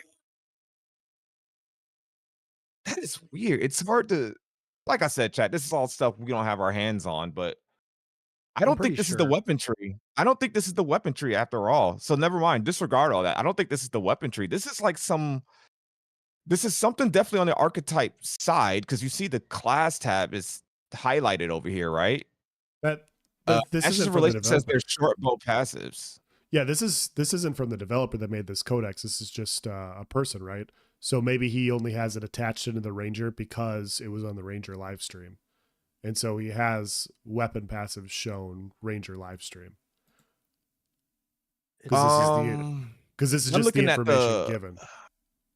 Yeah, that's true too. But they showed the weapon on the weapon skill tree on stream, and that's exactly what it looks like. But if you look at the screenshot that I sent, that Ash's Relation forwarded us, oh, and yeah, he said they changed with different weapons. Yeah. Okay, so he's saying that these are short bow passes right here. It's on the class tab. It's on the class tab, but he's saying these are short bow passes, which that can make sense too. And like I said, this is all just guesswork, but it's still interesting. Weapon mastery bows lowers the cooldown of barrage and scatter shot by 3 seconds upon completion of a bow combo firing a fully charged longbow. That is very interesting, only because it looks like well, obviously we're looking at the archetype / class tab here. Ripped from the Ranger section of the wiki. Yeah, I don't know. It's just something that has my curiosity piqued is all. What do you guys think? I don't know. I think this. What is has, the animal foot on the left? I'm not sure. This has me wanting to Marks. go into alpha too. It's just this is why it's frustrating because you just don't know, and there's so much. Even Corey, like when I try to talk to him, because it's Corey, Concordian Slurp, he does the professions, and I've been of the mindset where I want as much customization for gear and weapons as possible. Yeah. Not saying that I don't want, or I wouldn't mind some weapons or gear being hard statted. And what I mean by hard statted is when this gear drops, it always has agility, it always has crit, it always has haste. Like that's what it is. But I would love if the professions could actually have you modify based on what either you can make that item with, right? Let's say you don't care for agility, you want intellect on this thing. I think she'd have the versatility to put intellect on it instead of the other main stat that's there. I love that kind of versatility on there, and it just allows you, because this is a game where you can equip any kind of gear, equip any kind of weapon. Like if you don't have that kind of versatility, like, and again, it's hard for me to say that, because if there is that versatility, then you can just get a certain like it doesn't matter what gear you get at end game, because you can have it to be the best stats, because you have all this autonomy to create the best stats on there. There can be other limitations on gear, right? If that is the case. But I think it's not saying that I want all the flexibility in the world, is I would like at least a good portion of flexibility when it comes to certain pieces of gear. That's just all I'm saying. Yep. So that we don't hold Vladis hostage too long, there are 2 more subjects I had for us. I mean, we got a lot of Reddit posts and everything, but we're probably not get to them. But there's 2 subject matters, or at least 2, and else if you got one as well. The first one is the topic of group corruption. This came up in the AOC Discord. I think we might have briefly brought it up last episode. I'm not sure, but group corruption. And here's what I mean, Vladis. So, do you feel okay? So, me, you, and Else are in a group. We're adventuring. We're helping Else level his mining, And we're also on the way to this world boss. We're just out there chilling. Maybe gonna run a caravan back, and we're just doing group MMO things. Um, on the way, Elle sees this guy who robbed his caravan last week, right? Right. And Else attacks him. We're all in a group together. We're not flagged, obviously. Else sees this guy. He's like, "No, you guys stay out of it. I can't stand this guy." And Else just goes up to that guy and just starts, wrecking him. The guy doesn't fight back. Right. Else goes corrupted. We are in a group with Else. Do you Yeah. feel there should be corruption to us? Yes. Yes. Okay. That was my question. Do you feel that should be the case even if like I didn't throw Elsa heal and I was just standing there, or do you feel like you should be responsible for your Do group members, or that should be a thing? do you feel like if you were in a group with somebody and you killed a mob by yourself, that you alone should get the XP, or should the group get the XP? I love your mindset. I love it. I love it. And chat, I want you guys to answer this as well. So I love it. We have conflict in chat already. So BM says yes, you should. Arctic says no. Wow, we literally had all three perspectives. And then Vonder he's like only if you help. And that's the three stances you can take on this subject matter. Yes, you should get corrupted just because that person's in your group. You should be responsible. B, no, that wasn't me. I had nothing to do with that. Just because they're in their group, I shouldn't be punished for the actions of somebody else. And then there's 3, which I think that's already the case. But you want to If be you have rewarded for the actions of someone else? exactly. And see, that's kind of the take that I'm more so leaning towards. It's like, where do you draw the line? And Fox says, if you didn't help, I think no. So oh, and Earthling says, "Yeah, I agree. You should. Choices matter in this game, and your group choice is one of them. And also think about huge Zergs, and just one of them goes corrupted. So if I remember correctly, well, I'm pretty sure like if you throw an off heal to somebody, like if I'm the cleric in a group, and while else is killing that guy, going corrupted, and I'm throwing else heals, I'm obviously already flagged for PvP. I'm a purple at that point, but I'm of the mindset that I should get corrupted if else gets that killing blow. And welcome to the community, buddy. I, What do you think, Alice? I'm curious on your take on this. you guys have me changing my opinion already because I was going to say no, but I'm changing my opinion already, so you can't get mad at me.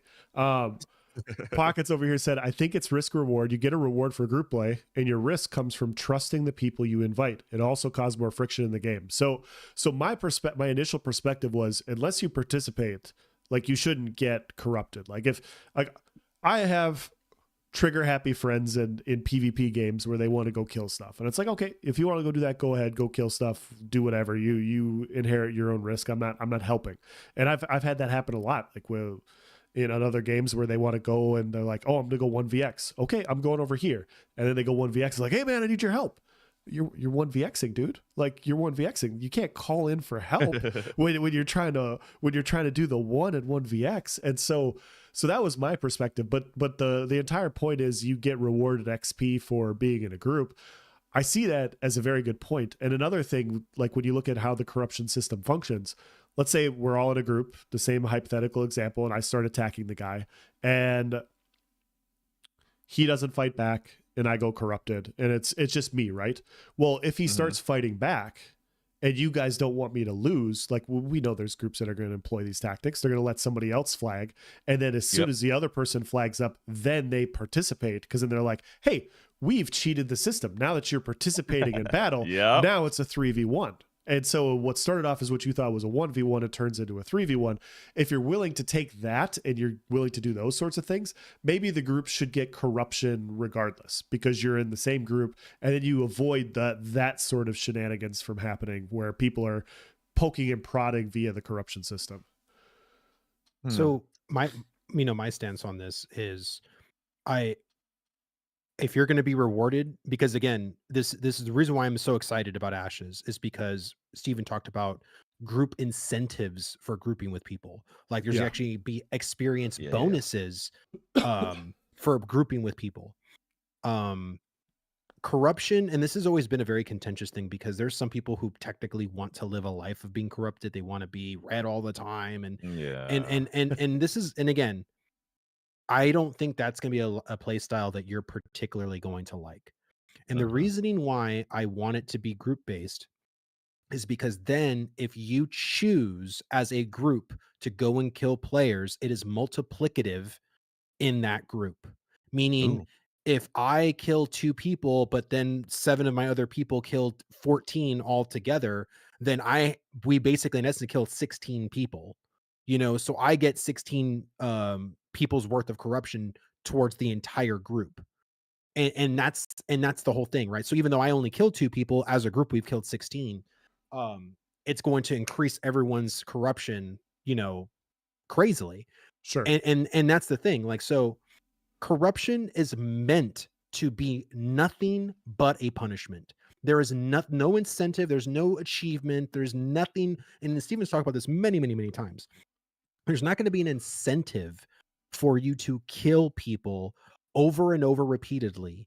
The only incentive in the factor of your choice is, okay, if I want to go on a killing spree, I want to take people's stuff, like their materials.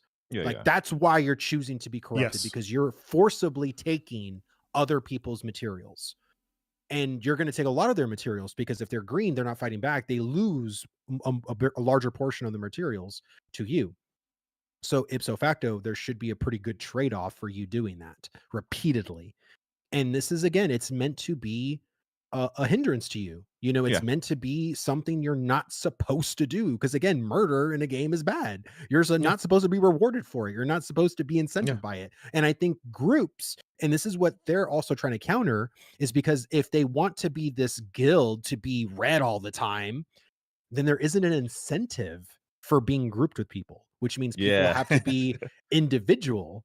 You know what I mean? So that way it's not multiplicative.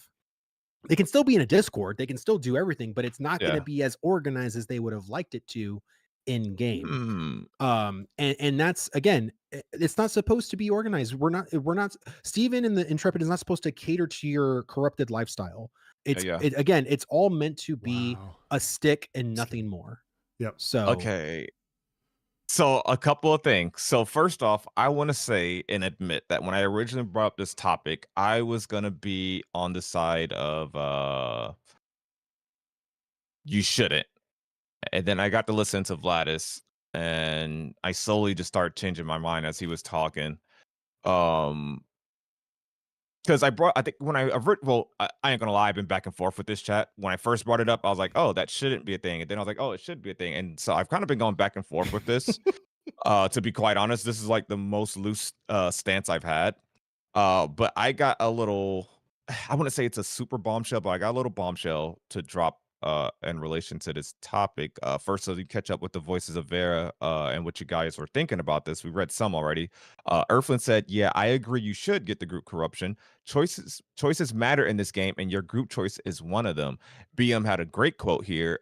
Understand the company you keep and be responsible for it. See, I think that's really cool, leaning into that whole social aspect of MMOs. You got a little realism there. Like, if me and Else go to the bank and he's like, oh yeah, I'm coming here, I need to make a withdrawal, and he ends up robbing the place just because I was with him, I'm like, I'm at least gonna go down to the station and get have to answer questions, if not just get a charge with him. So it's kind of like that mindset, which not everyone's gonna be a fan of that mindset, obviously. Steven says, what if the guy who attacked the other player, the buffer, logically speaking, should become corruption as well? Possibly. Nemesis, I'm in the camp of the party. Mates should have their status turn purple if one of you guys go red, accidental or intentional. So, or maybe like a shared group status. So as soon as L starts attacking somebody, because I'm in group with them, whether or not I throw him off heels or not, maybe the whole group status changes. That's an interesting one too.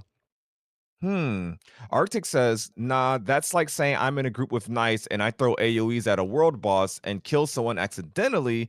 Nice shouldn't get corruption. And that's a good point too. That would probably annoy the heck out of me. But there are options to make sure that the friendly fire, not the friendly fire, excuse me, the AoEs or whatever don't hit no one without you like really.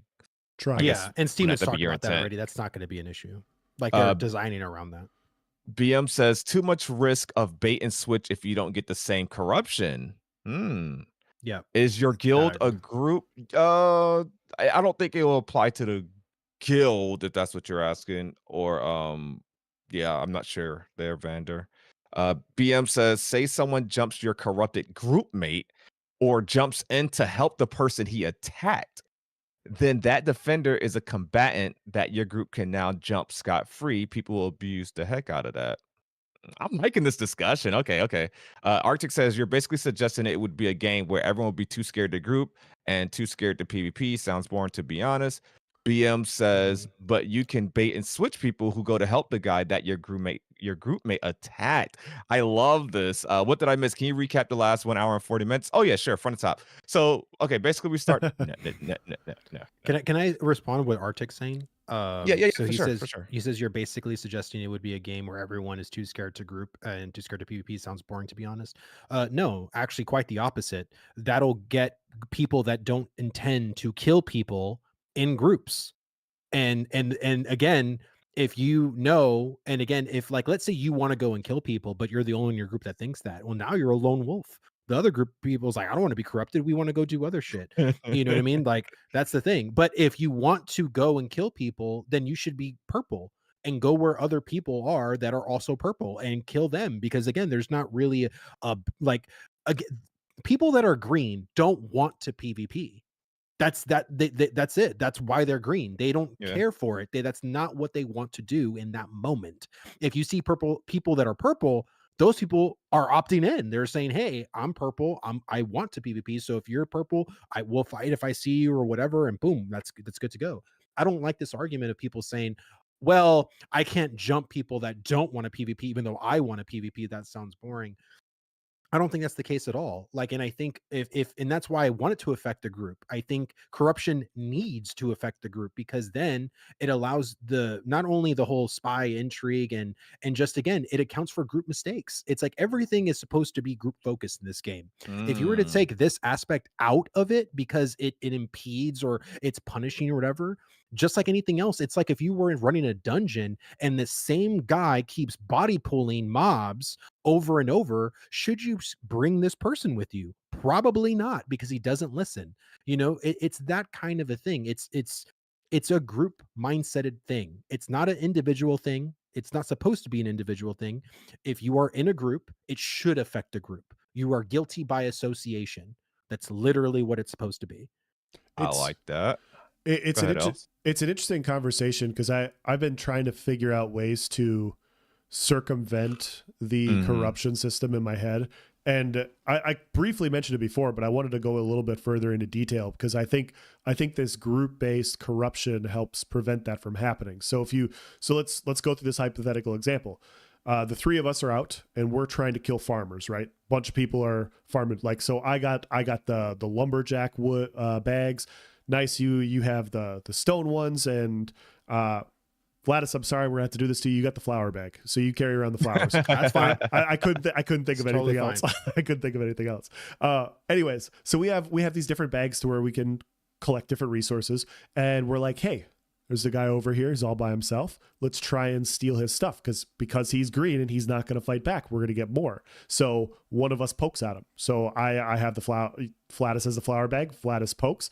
The guy fights back. We're like, okay, well, we're not getting as much, but we're not going to let him just kill one of us. So we all jump in and we circumvent the system. We go bouncing around. So we're all flagged for combat for like a minute. None of us gets the corruption, even though we were intended for one of us to. We don't do that because we guarantee the win. And then we go down we find the guy with the lumber. I poke at him. We kill him. I get all the resources. And we keep doing that. We basically just circumvent the system. Well, if we kill him and I go corrupted, if I go corrupted against him, you guys then kick me out, kill me, take my loot, take whatever I drop. And then and then like I'm no longer corrupted, or I have to go work it off, or whatever else happens. And so I think that's interesting. I think that's it all depends on what the corruption scale is and everything, and if you can Yeah. allow those sorts of things to happen. But I could definitely see a scenario where a group of people is like, yeah, we're a group, we're trying to kill green players, but we're only going to incur the cost of one corrupted individual instead of all of us. And I think that's a very interesting point that I hadn't thought of. So, and maybe I'm missing Mhm. something in the system. It's a great discussion topic. I think I want to see become popular. And Vladis, next time you have your podcast, I'd like you to bring it up and see what people say then. Oh Because yeah, I see a like 100%. or if you want to do a video, like I see a huge split already, and I see a lot of different approaches, a lot of ideologies. And what's crazy is both sides don't really have a bad take per se. Like you can see it from both perspectives, right? Um, I think it's really cool. However, there is something, and I'm gonna bring it up on my stream now. Else, if you want to bring it up, it is the Okay. image under group corruption I posted yesterday at 8:30 a.m. This is a Yes. screenshot from the Ashes of Creation Discord. Here, let's see. So this is from Unknown. I'm not taking this as law, but Unknown is typically, he's been around from like the beginning. You see his PI. He typically has like a lot of information. So I don't know his source on this, but I assume it's there somewhere. He says, and I brought this up, like I said, in the AOC Discord originally, just curious what people thought. And he says, was brought up years ago and ruled out by Steven for exactly the cases outlined above. You will be responsible for your own actions here, not no random dip-ish who wants to stream or internet meme clout farm for a Leroy Jenkins moment. Basically saying they don't want people they don't want you to group with some person that you're like, oh yeah, you can join our raid group, and then they just go PK someone, and now your whole group's corrupted. So basically, they're trying to limit. They can apparently Steven sees it as a troll risk, which I mean, like I said, I get that perspective too. I But don't know where this is the, at or whatever, but yeah, I was just gonna say that's why this game has other accountabilities for that. Like if someone wants to be that, then they probably will be blacklisted from that group, blacklisted from that guild. They'll be G kicked. There's going to be repercussions. And if you did it out of a joke, some guilds aren't going to be inclined for being joked with. You know what I mean? And again, if they go somewhere else, probably that guild leader's going to talk to that guild leader and be like, hey, that guy, he literally joked and killed us or made us all corrupted during our raid thing or whatever, right? Like again, like that's any kind of griefing or any kind of people that are trying to be funny or memeish or whatever, they're going to be accounted for. They're like, again, there was people that had to literally server transfer in Burning Crusade when I played because they had an infamous reputation on that server. No Mm. one would do shit with them. and Sure. and it was really hard. And so I think a game, especially like a PvP game, where people can not only blacklist you but also kill you, because again, once you're corrupted, they can just kill you if they wanted to. It's gonna be one of those things. And again, I'm looking at it more at a group centered mindset. And again, if Steven did say that and says, hey, you're responsible for your own actions, I'm fine with it. But I think it should be, in my opinion, it should be shared across the group. I think if you're going to be experiencing other benefits and bonuses because you're in a group, then you should also experience the negatives too. But that's just something that I've always thought was going to be the case. I never really Yeah, thought otherwise. So it is a very interesting discussion to see people's things. But yeah, for me, as someone who wants to experience both PvE and PvP, I've always just thought that was the case. I always thought like if I'm going to be that kind of a player to kill people, then my group is going to be affected by that action too, because that's how it usually works with any kind of other situation in group play, you know. So Yeah, I think uh, your guild long term will be impacted by oh constant yeah, PKers for sure.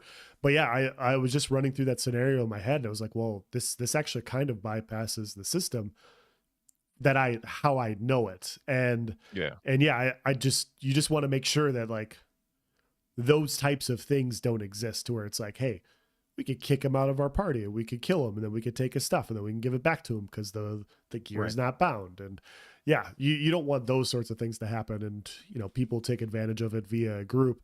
It doesn't have to be a 3-man group. It can be a 10-man group doing this, going around farming people in an area. And yeah, I mean, it provides intrigue, but then it's like, okay, 10 people are farming.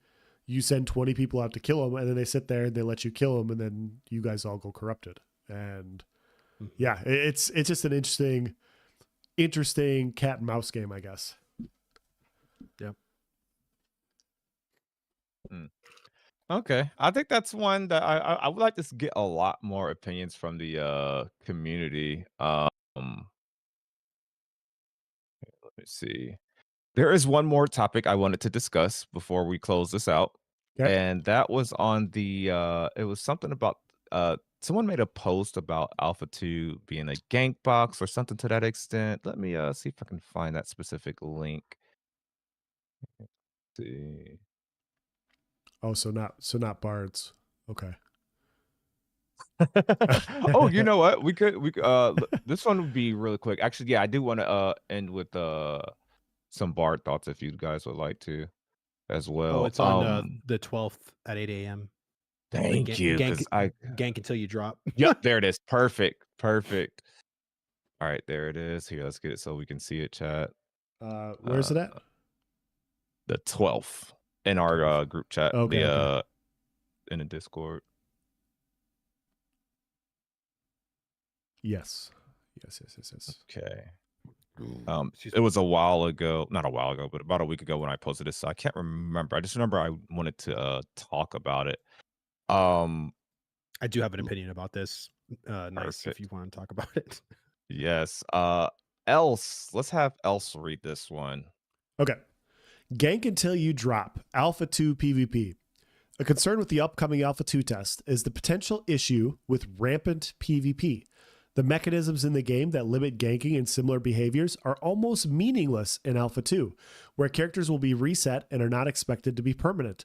My understanding is that it was so bad during Alpha 1 that Intrepid turned off PvP so that other testing could occur.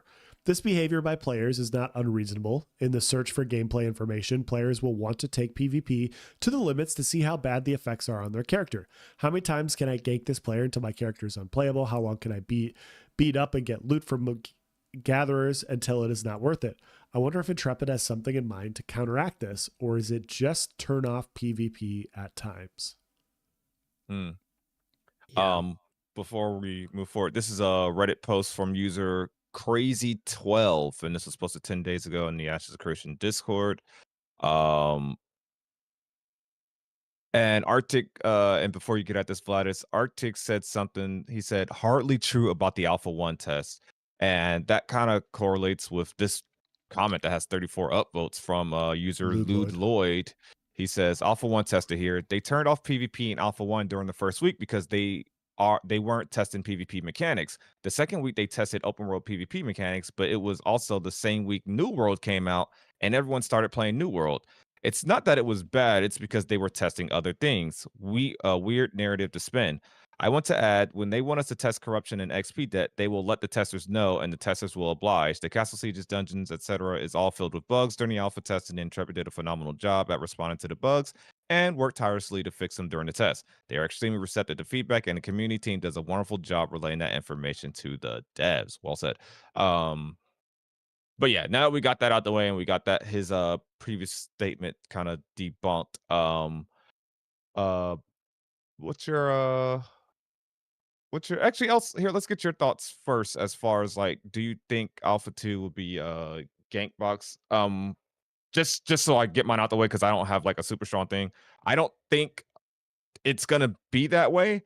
I get this guy's narrative or theory that it's going to be it's not your permanent character. This isn't your character that goes to launch, and it's probably gonna be character wipes. So he's assuming that players are gonna like act crazy and just be PKing and harassing people because it's not that character per se doesn't matter.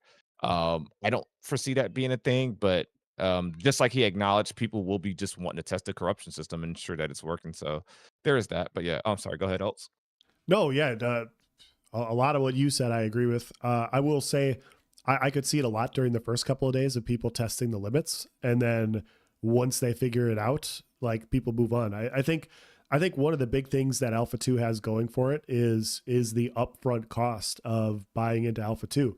People that bought in are a little bit more committed to this game than they would be a normal box game because they're paying more. And I think a lot of the people that we've talked to, myself included, you, Nice, we've all been of the opinion like, hey, I really want to provide valuable feedback. I want this game to work well. And I think you combine that with the fact that anytime there is these types of games, people go back to their normal nature more often than not. Like, it's not like Vladis is going to go in Alpha 2 and is going to go, hey man, I'm going to kill every single person I run across because I can. like that's just not inherently who, and maybe I'm wrong, Vladis, but that's how you've always told me is like, you're not just a bloodthirsty PvPer. He's not going to do this all day, every day and change how he functions as a player. I think the vast majority of players are going to want to play how they want to play. And yeah, they're going to test it. They're going to mess with it. And you're going to get a few people like that, but I don't think it's going to be as big of a deal as this person's laying it out to be. Yeah, I think so there's two ways they can technically go about it. One that I think might make players feel upset, but I mean the easy thing is to make a PvE server. So again, like if you want to test like classes, abilities, the talent trees, professions in an unpeated manner, then this is the server you choose for testing. So that way you don't have to encounter any kind of PvP whatsoever. It's not going to be, again, Alpha 2 isn't meant to be like all systems go, all systems online anyway. Yep. So if you just want to test in an unpeated fashion, they could just make this server have 0 PvP. And then they can make the other servers like PvP, or PvX or whatever they want to call it, right? But the other thing they can easily do is give time slots, which it's like, hey, from this time to this time, it's going to be PvP. Like PvP, you can turn on, get corrupted, do whatever. And then after that time is allotted and done, then there is no more PvP on the server. It's all PvE. You know what I mean? So that way you can have your because I think, again, Alpha 2 needs to focus test. They absolutely need to focus test. Yep. And again, there isn't going to be things that require PvP because the focus is not PvP for that particular system. Like if it's all on professions. And again, they can, not saying they have to focus each individual system at a time. They can do multiple systems online, but sometimes the focus isn't PvP. Like the feedback they want for that week or that weekend or whatever, right? I don't know how they're going to do Alpha 2 particularly, but it seems for me in Alpha 1 that they wanted feedback based on certain things at certain times. So now it's like, if you're not the PvP person, this next week you're not going to like, because it's all PvP. Like we need to test the corruption. We need to test like, how does it feel to work off your corruption?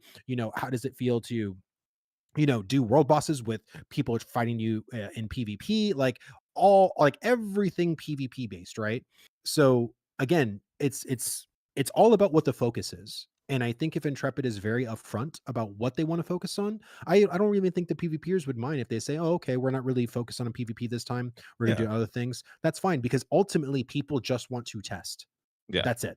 People just I could see how sometimes for specific tests that having the flagging system or the corruption system or, being able to PvP, being active can be a distraction to what you're trying to test. Yes. I could totally see that.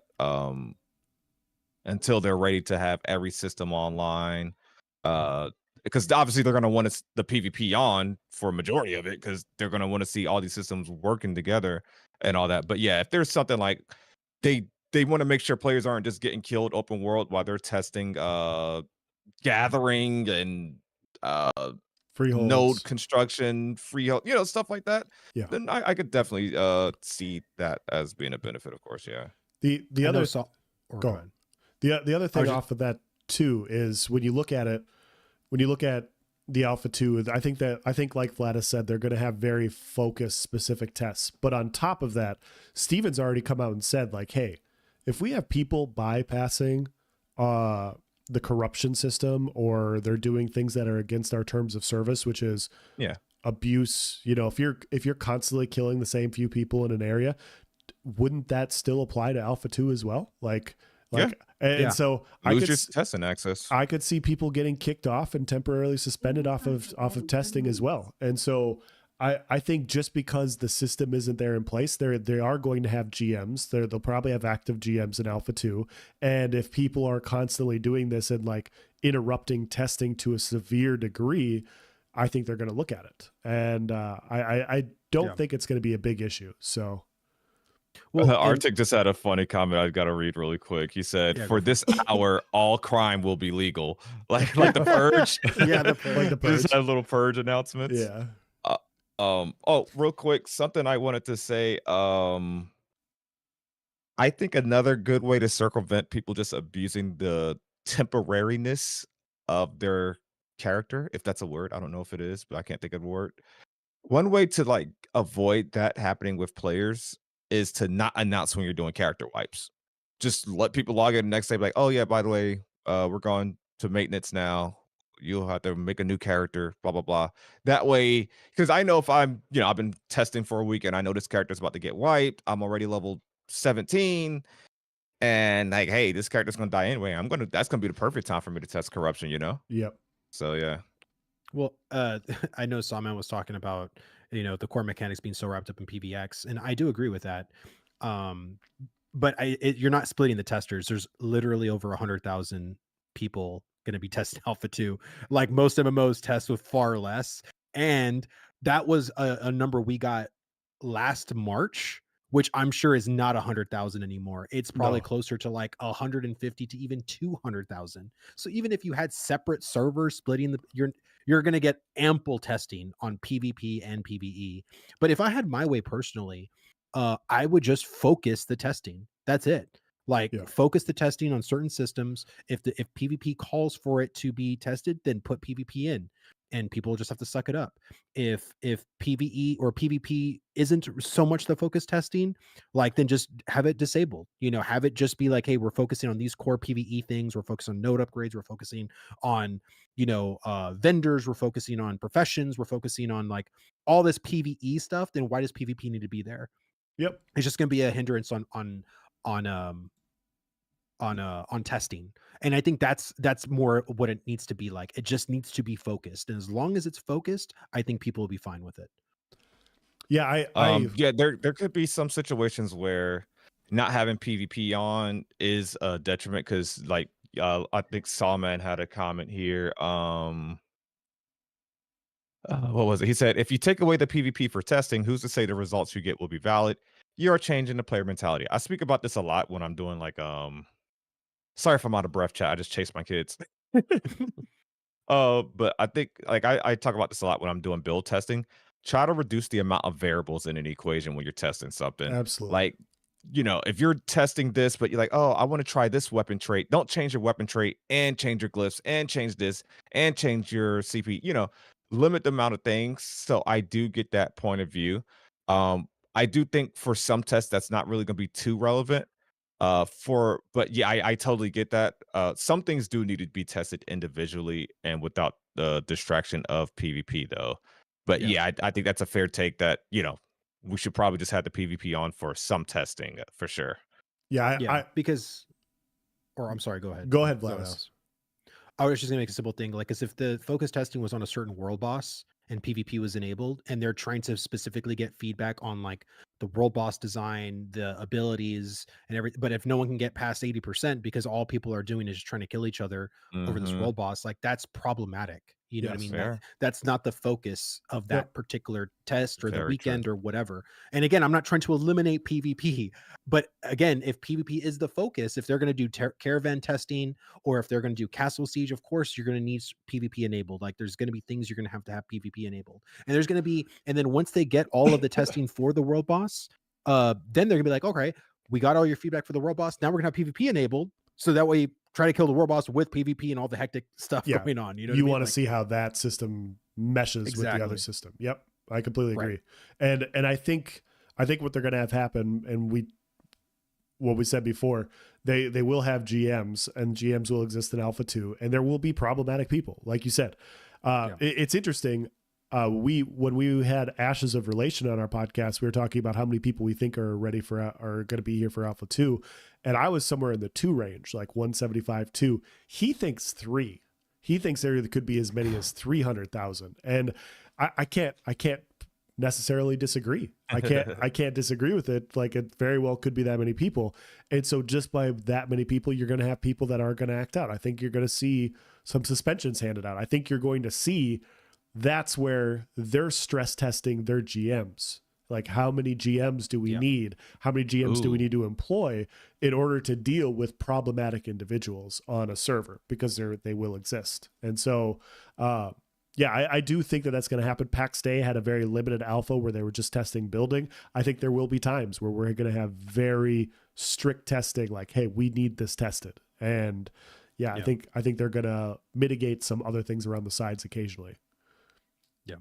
Salman had another comment here. He said, I'm already convinced that the Alpha 2 key holders even know it's PVX. And I can see a majority going to a PvE server. Look at New World. The testing in Alpha is not basic mechanics at this point. And then he says later, but the problem is too much PvP happens before the world boss. So it means you need to switch to world boss mechanics potentially. To account for like how it's really gonna be implemented. Maybe you should have PvP on while you test it so you can see how certain things interact. I could kind of see that too. Yeah. I am against PvE servers even for Alpha 2 testing though. I think I'd rather them just turn it off than to like give people even that option. All I'm saying is, like, I think people that are PvE in nature aren't going to be leaving feedback on PvP. Like, because that's not their forte. So even if it was split, like, let's say if they did do a PvE server for Alpha 2, like, and you say the majority of people are going to go in the PvE server, I disagree with that. Like, I think there's a lot of people that are going to do PvP and are going to be on the PvP server leaving feedback for PvP because that's their mindset. I think to force a person into leaving feedback that is a PvE-setted mindseted person isn't going to give valuable feedback for PvP, in my opinion. Just my take. I think you see it with the servers on WoW where PvP servers are more populated than the PvE ones. I think more people, given the option to do just one or have the option for both, are going to choose the option for both. My only concern is what Nice kind of hinted at is if you do a PvE only server, you're giving the hope to all the people that are like, hey, if you're making a PvE only Alpha 2 server, you could make a live server that way too. So you guys can do it. You guys can do it. Yeah, and I don't want to see that happen, but specifically for testing, if they do PvE only server, they shut off corruption or they shut off PvP in general to test stuff in the short term, I think it makes sense. Yeah. Well, and that's why I personally, like I said, that's 2 ways I said. If I had it my way, if I was Steven, I wouldn't make a PvE server even for the testing. I would just focus it. That's it. Just focus it. Yep, that's fair. I agree with that. That's what I would do also. Nemesis says PvE servers will let me scroll down so I can see that all. PvE servers will really give the wrong message to players who are pure PvE, thinking that's what the game will have in the PvX. People who will get the wrong message. It could get someone's hopes up, or like, because you kind of need to go ahead and break them in. It's like excuse the metaphor here, but it's like when you first get in a relationship, or when you're first like in that dating stage, you need to go ahead and like be yourself with that person. You need to go ahead and like, how do I explain this? Take your pants off. If you guys move in, if it works out for you, but like, okay, let's say you guys move in with each other. You need to go ahead and like be yourself, or like set boundaries, set guidelines, go ahead and get used to it. Cause it's like teaching an old dog new tricks mentality. Like, go ahead and get that out the way. Like, let's just see if this is going to work. See if this game is for you. And if you give that, if you choose a PvE server, then it's going to ruin their long-term mentality if you don't do that early, for sure. Can I ask you and Elsa a question? Yeah. About New World. Did because you guys do a lot of PvP in New World, right? Yes. Oh yeah. Did when they switched it to where people can opt out of it, did it affect you guys as far as your PvP goes? I think they did that before the game even went live, and me and Els didn't play at launch, unfortunately. Yeah, fortunately. So do you feel like the PvP in New World is less than because people opt out of it? Yes. Do you think your experience is less than? Yeah. So this is, in my perspective, New World had a lot of bad decisions, and I think they slapped the band-aid of toggle on for it because they were just like, we don't know how to deal with higher level characters bullying lower level characters at the startup zones. We don't know how to deal with this, so we're just going to have a toggle on, toggle off system. Well, when they did that, they didn't take into account that they made this really cool, really pretty world that was kind of lacking in the world event department. And so many people toggled off and there was nothing to experience. And so when I joined the Fresh Start server, I joined a week after it started, and I had Zilla, I had Nice, and I had Sawman telling me like, this is some of the best PvP I've had on any game ever. And I was like, cool, I'm going to get the game. I got the game. I joined a week later. I couldn't find PvP. I flagged. I ran around for days. I couldn't find a single person flagged because people didn't, at some point, they just don't want to be flagged. They want to go chop down trees. They want to go do this. They don't want to get interrupted from PvP, so they chose not to. And so I couldn't find PvP until I got to endgame. And so I had to grind for hours and hours. And so the big portion of what the New World system was, I didn't get to experience until I was like 30 or 40 hours into the game from a full perspective. And I think that's why we saw the retention drop. This is one of my theories, is because people couldn't experience the full aspect of the game. They were like, okay, this isn't what I signed up for. There's nothing to do. I'm hopping off. I'm not coming back to the game. So the reason why I asked you that question is because I honestly feel like Ashes of Creation could thrive with the PvE server. And again, the reason why I say that is because I would still personally play on the PvX server personally. But the difference is that New World does this whole opt-in, opt-out. So if you opt in to a PvX server in Ashes, like your character is there, right? But if there's a PvE server, right, then you feel like all these PvEers are going to flood into that world, and then you're going to be left in a world that no one wants to play with. Well, if there are a lot of people that are PvP mindseted, then they're going to come to Ashes regardless, and they're not going to pick the PvE server. They're going to pick the PvP server. So how would you be affected in that case? Like, you're playing with people that think like you, that want to play like you in your own server. Like, no one's opting out of anything. So, and again, I know Steven's not going to do this. I know he's not going to make a PvE server. He's not going to make Ashes of Creation a PvE game. But all I'm saying, to me, the way I think about it, is it wouldn't hurt Ashes, in my opinion. I really don't. I think again, you select the server you want to be in. If you want to be on the PvP server, then play on the PvP server. But it's just one of those things that I think I would rather have people playing the game than not. But I would rather have them playing the way Steven wants them to play the game. And that's why, again, to doing the whole PvX thing, it's always been an opinion that people feel always like hate me for. Dude, but why did you say that 2 hours into the episode? You should have led with that. You know what? What are you doing Tuesday, Vladis? What are you know what are you doing Tuesday? Oh my God, I ain't doing anything, man. Dude, just all right, taking care of my baby. We're not responding to this. That will be the whole topic and subject matter. Do you mean I gotta sit on this for 4 days? Oh my God. Yep. No one, messaging, no discussing. Chat, I have so much to say right now. I am not living. I know, it's killing me. I'm not living. I'm not mad at Vladis just dropped the bombshell on the way out. I'm mad I can't say anything. Yeah. No one. We can't respond to him. We're not allowed to respond to him.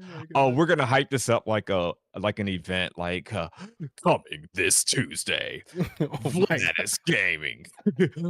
Ashes of Creation should have PvE servers coming to a YouTube near you.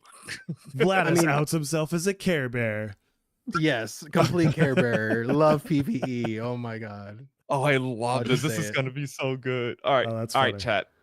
Tuesday's episode. That's fun. I'm down. I'm not even reading comments relative to it. Nope. Y'all gonna have to recomment them Tuesday. That'd be fun. That'd be a fun debate topic, and be cool to get a lot of opinions. Yeah, I'd like to hear the opinion for it, because I haven't really thought about it. That's my big thing. I'm not gonna say my point of view. I'm just gonna say I haven't really thought about it. That's why I wanted to say something, but I'll wait. All right. We'll wait. All right. You know what? We can't even. I'm sorry, else we gonna end off on a bombshell. We can't even talk about bards or anything else. We got to end off on a What? bombshell. This is what we call in the industry a cliffhanger.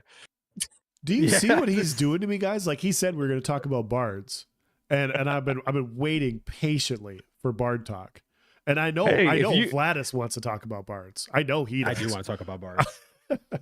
We have 2 hours Tuesday to talk about bards, and you know what? You guys can enjoy bards on your PVE server. Oh, you know what? No, I'm saving it for next week. I'm saving it for next week. I'm saving it for next week.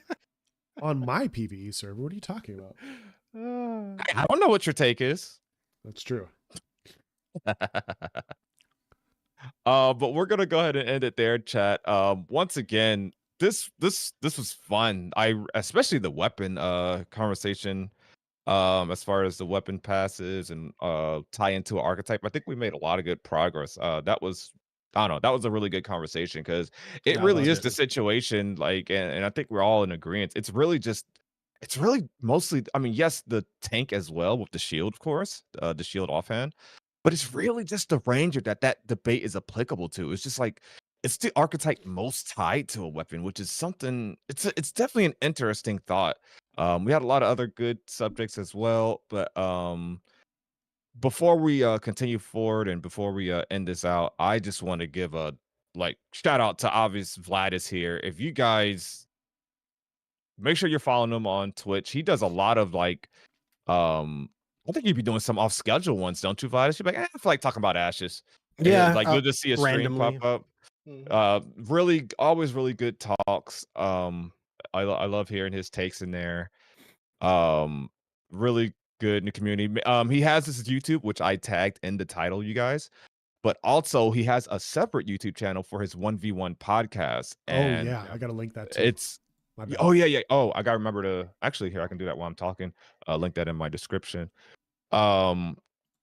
He also does that 1v1 podcast on a separate channel. And like what I really love about your podcast I love is you too, Saw Man. it's Go just ahead. like it's like it's not just like only other content creators or just big names in the community or whatever.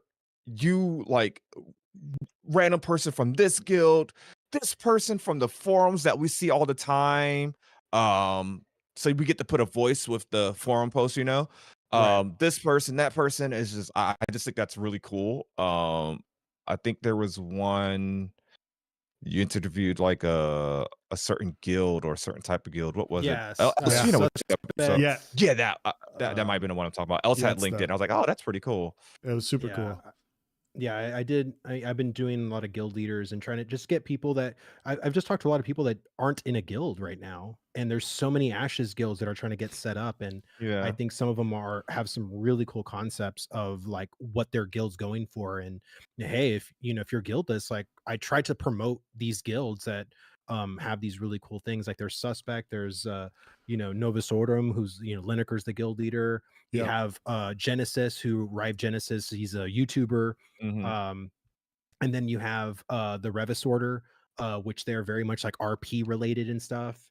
So I don't know. I try to do my part and just try to get people like, it's one thing to try to read an entire, essay on what this guild's Yeah, about, yeah, right? yeah. Because not many people are going to read that. But I Right, mean, right, some right. people will watch like a video, and be like, oh, I'll Yep. see what this guild's about. And again, I think that's more important because it's all about the vibe. Like how does this guild leader talk? How does this person react and stuff like that? Or even, like how do they go about their leadership and stuff like that? All that can usually be said, just by hearing someone and how they go about how they talk, how they conduct themselves and stuff like that. A lot can be said in that.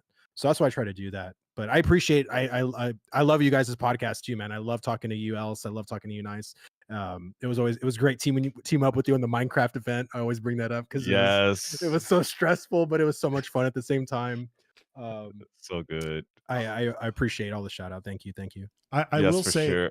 I'll say from my perspective is what I like about what Vladis does, and I'm gonna really try to talk him up here, is as far as content creators go, you were probably the best at unifying all different people from the different MMO genres that they're coming from. Like you give them a chance to talk, you give them a chance to speak, provide their point of view. You push back a little bit, but like you give them like the 1v1 podcast is fantastic, but like I said, I was listening to you talking to the role playing guild, and I thought that was awesome because there are lots of people. It's not my thing personally, but there are lots of people that love to do role playing and MMORPGs, and knowing that there's a space for them in this game and that they can find it if they look in certain avenues, that's you providing connections to people within the space. And I think you're doing a good job of connecting everybody, because we're all coming from different MMO backgrounds and genres and everything, and we're all excited about the same game, but we have different opinions because we like different things, and it's kind of cool to see it all kind of mesh. So definitely. I'm actually right now trying to get a Pantheon YouTuber on my 1v1. So, just to, and he's been on my podcast before, but there's just been so much in the Pantheon community happening right now that I need to know what the hell is going on. Yeah, I've been seeing it from afar. Yeah, me too. And it's not good what's going on over there. And I just want to get his perspective and get someone who's in the know of the community and hear what they have to say. And also just get his opinion, because he follows MMOs in general. So I wanted just to see like what he thinks of the progress Ashes is going with. Because he was, more invested in Pantheon at the time when I talked to him, but Ashes has come leaps and bounds since then. So I'm just really curious to see what he thinks then. Yeah. And Sawman, to answer your question, there is an all dwarf guild. What is it, Vladis? Oh, Dunhold. Dunhold. Yep. Yeah. And I've talked to Thogly too, the GM. Yeah, he's a cool guy. Yep. Tatamos, thank you for being here. Yeah, you'll watch the recap. We got some good stuff in there for you to look forward to. But that's gonna be it. I have been Nice Gaming. Make sure you guys are subscribed. I mean, the 29 episodes in, you guys know who the voice of Is There No One Else is. Make sure you guys follow him on Twitch and YouTube as well. You guys know we both do it dual platform. I have him in the description, or you guys know how to find his channel. Vladis, once again, thank you for being here. Anytime, man. AOC community, we're just all intertwined, like all help each other, support each other, and it's always cool, like just chatting with literally everyone. It's such a great community, such a welcoming community. You don't always see that with most gaming communities. I know this game isn't out yet, but I mean, hey, maybe all that will change. Maybe I see Vladis and his caravan, and we end up having a 1v1 off a podcast. It's very true. It's gonna be really exciting once the game's out, because there's gonna be so much to talk about when the game is out. Yeah, man. I don't think we have anyone to raid over on Twitch. I think I have someone I'm gonna raid on YouTube.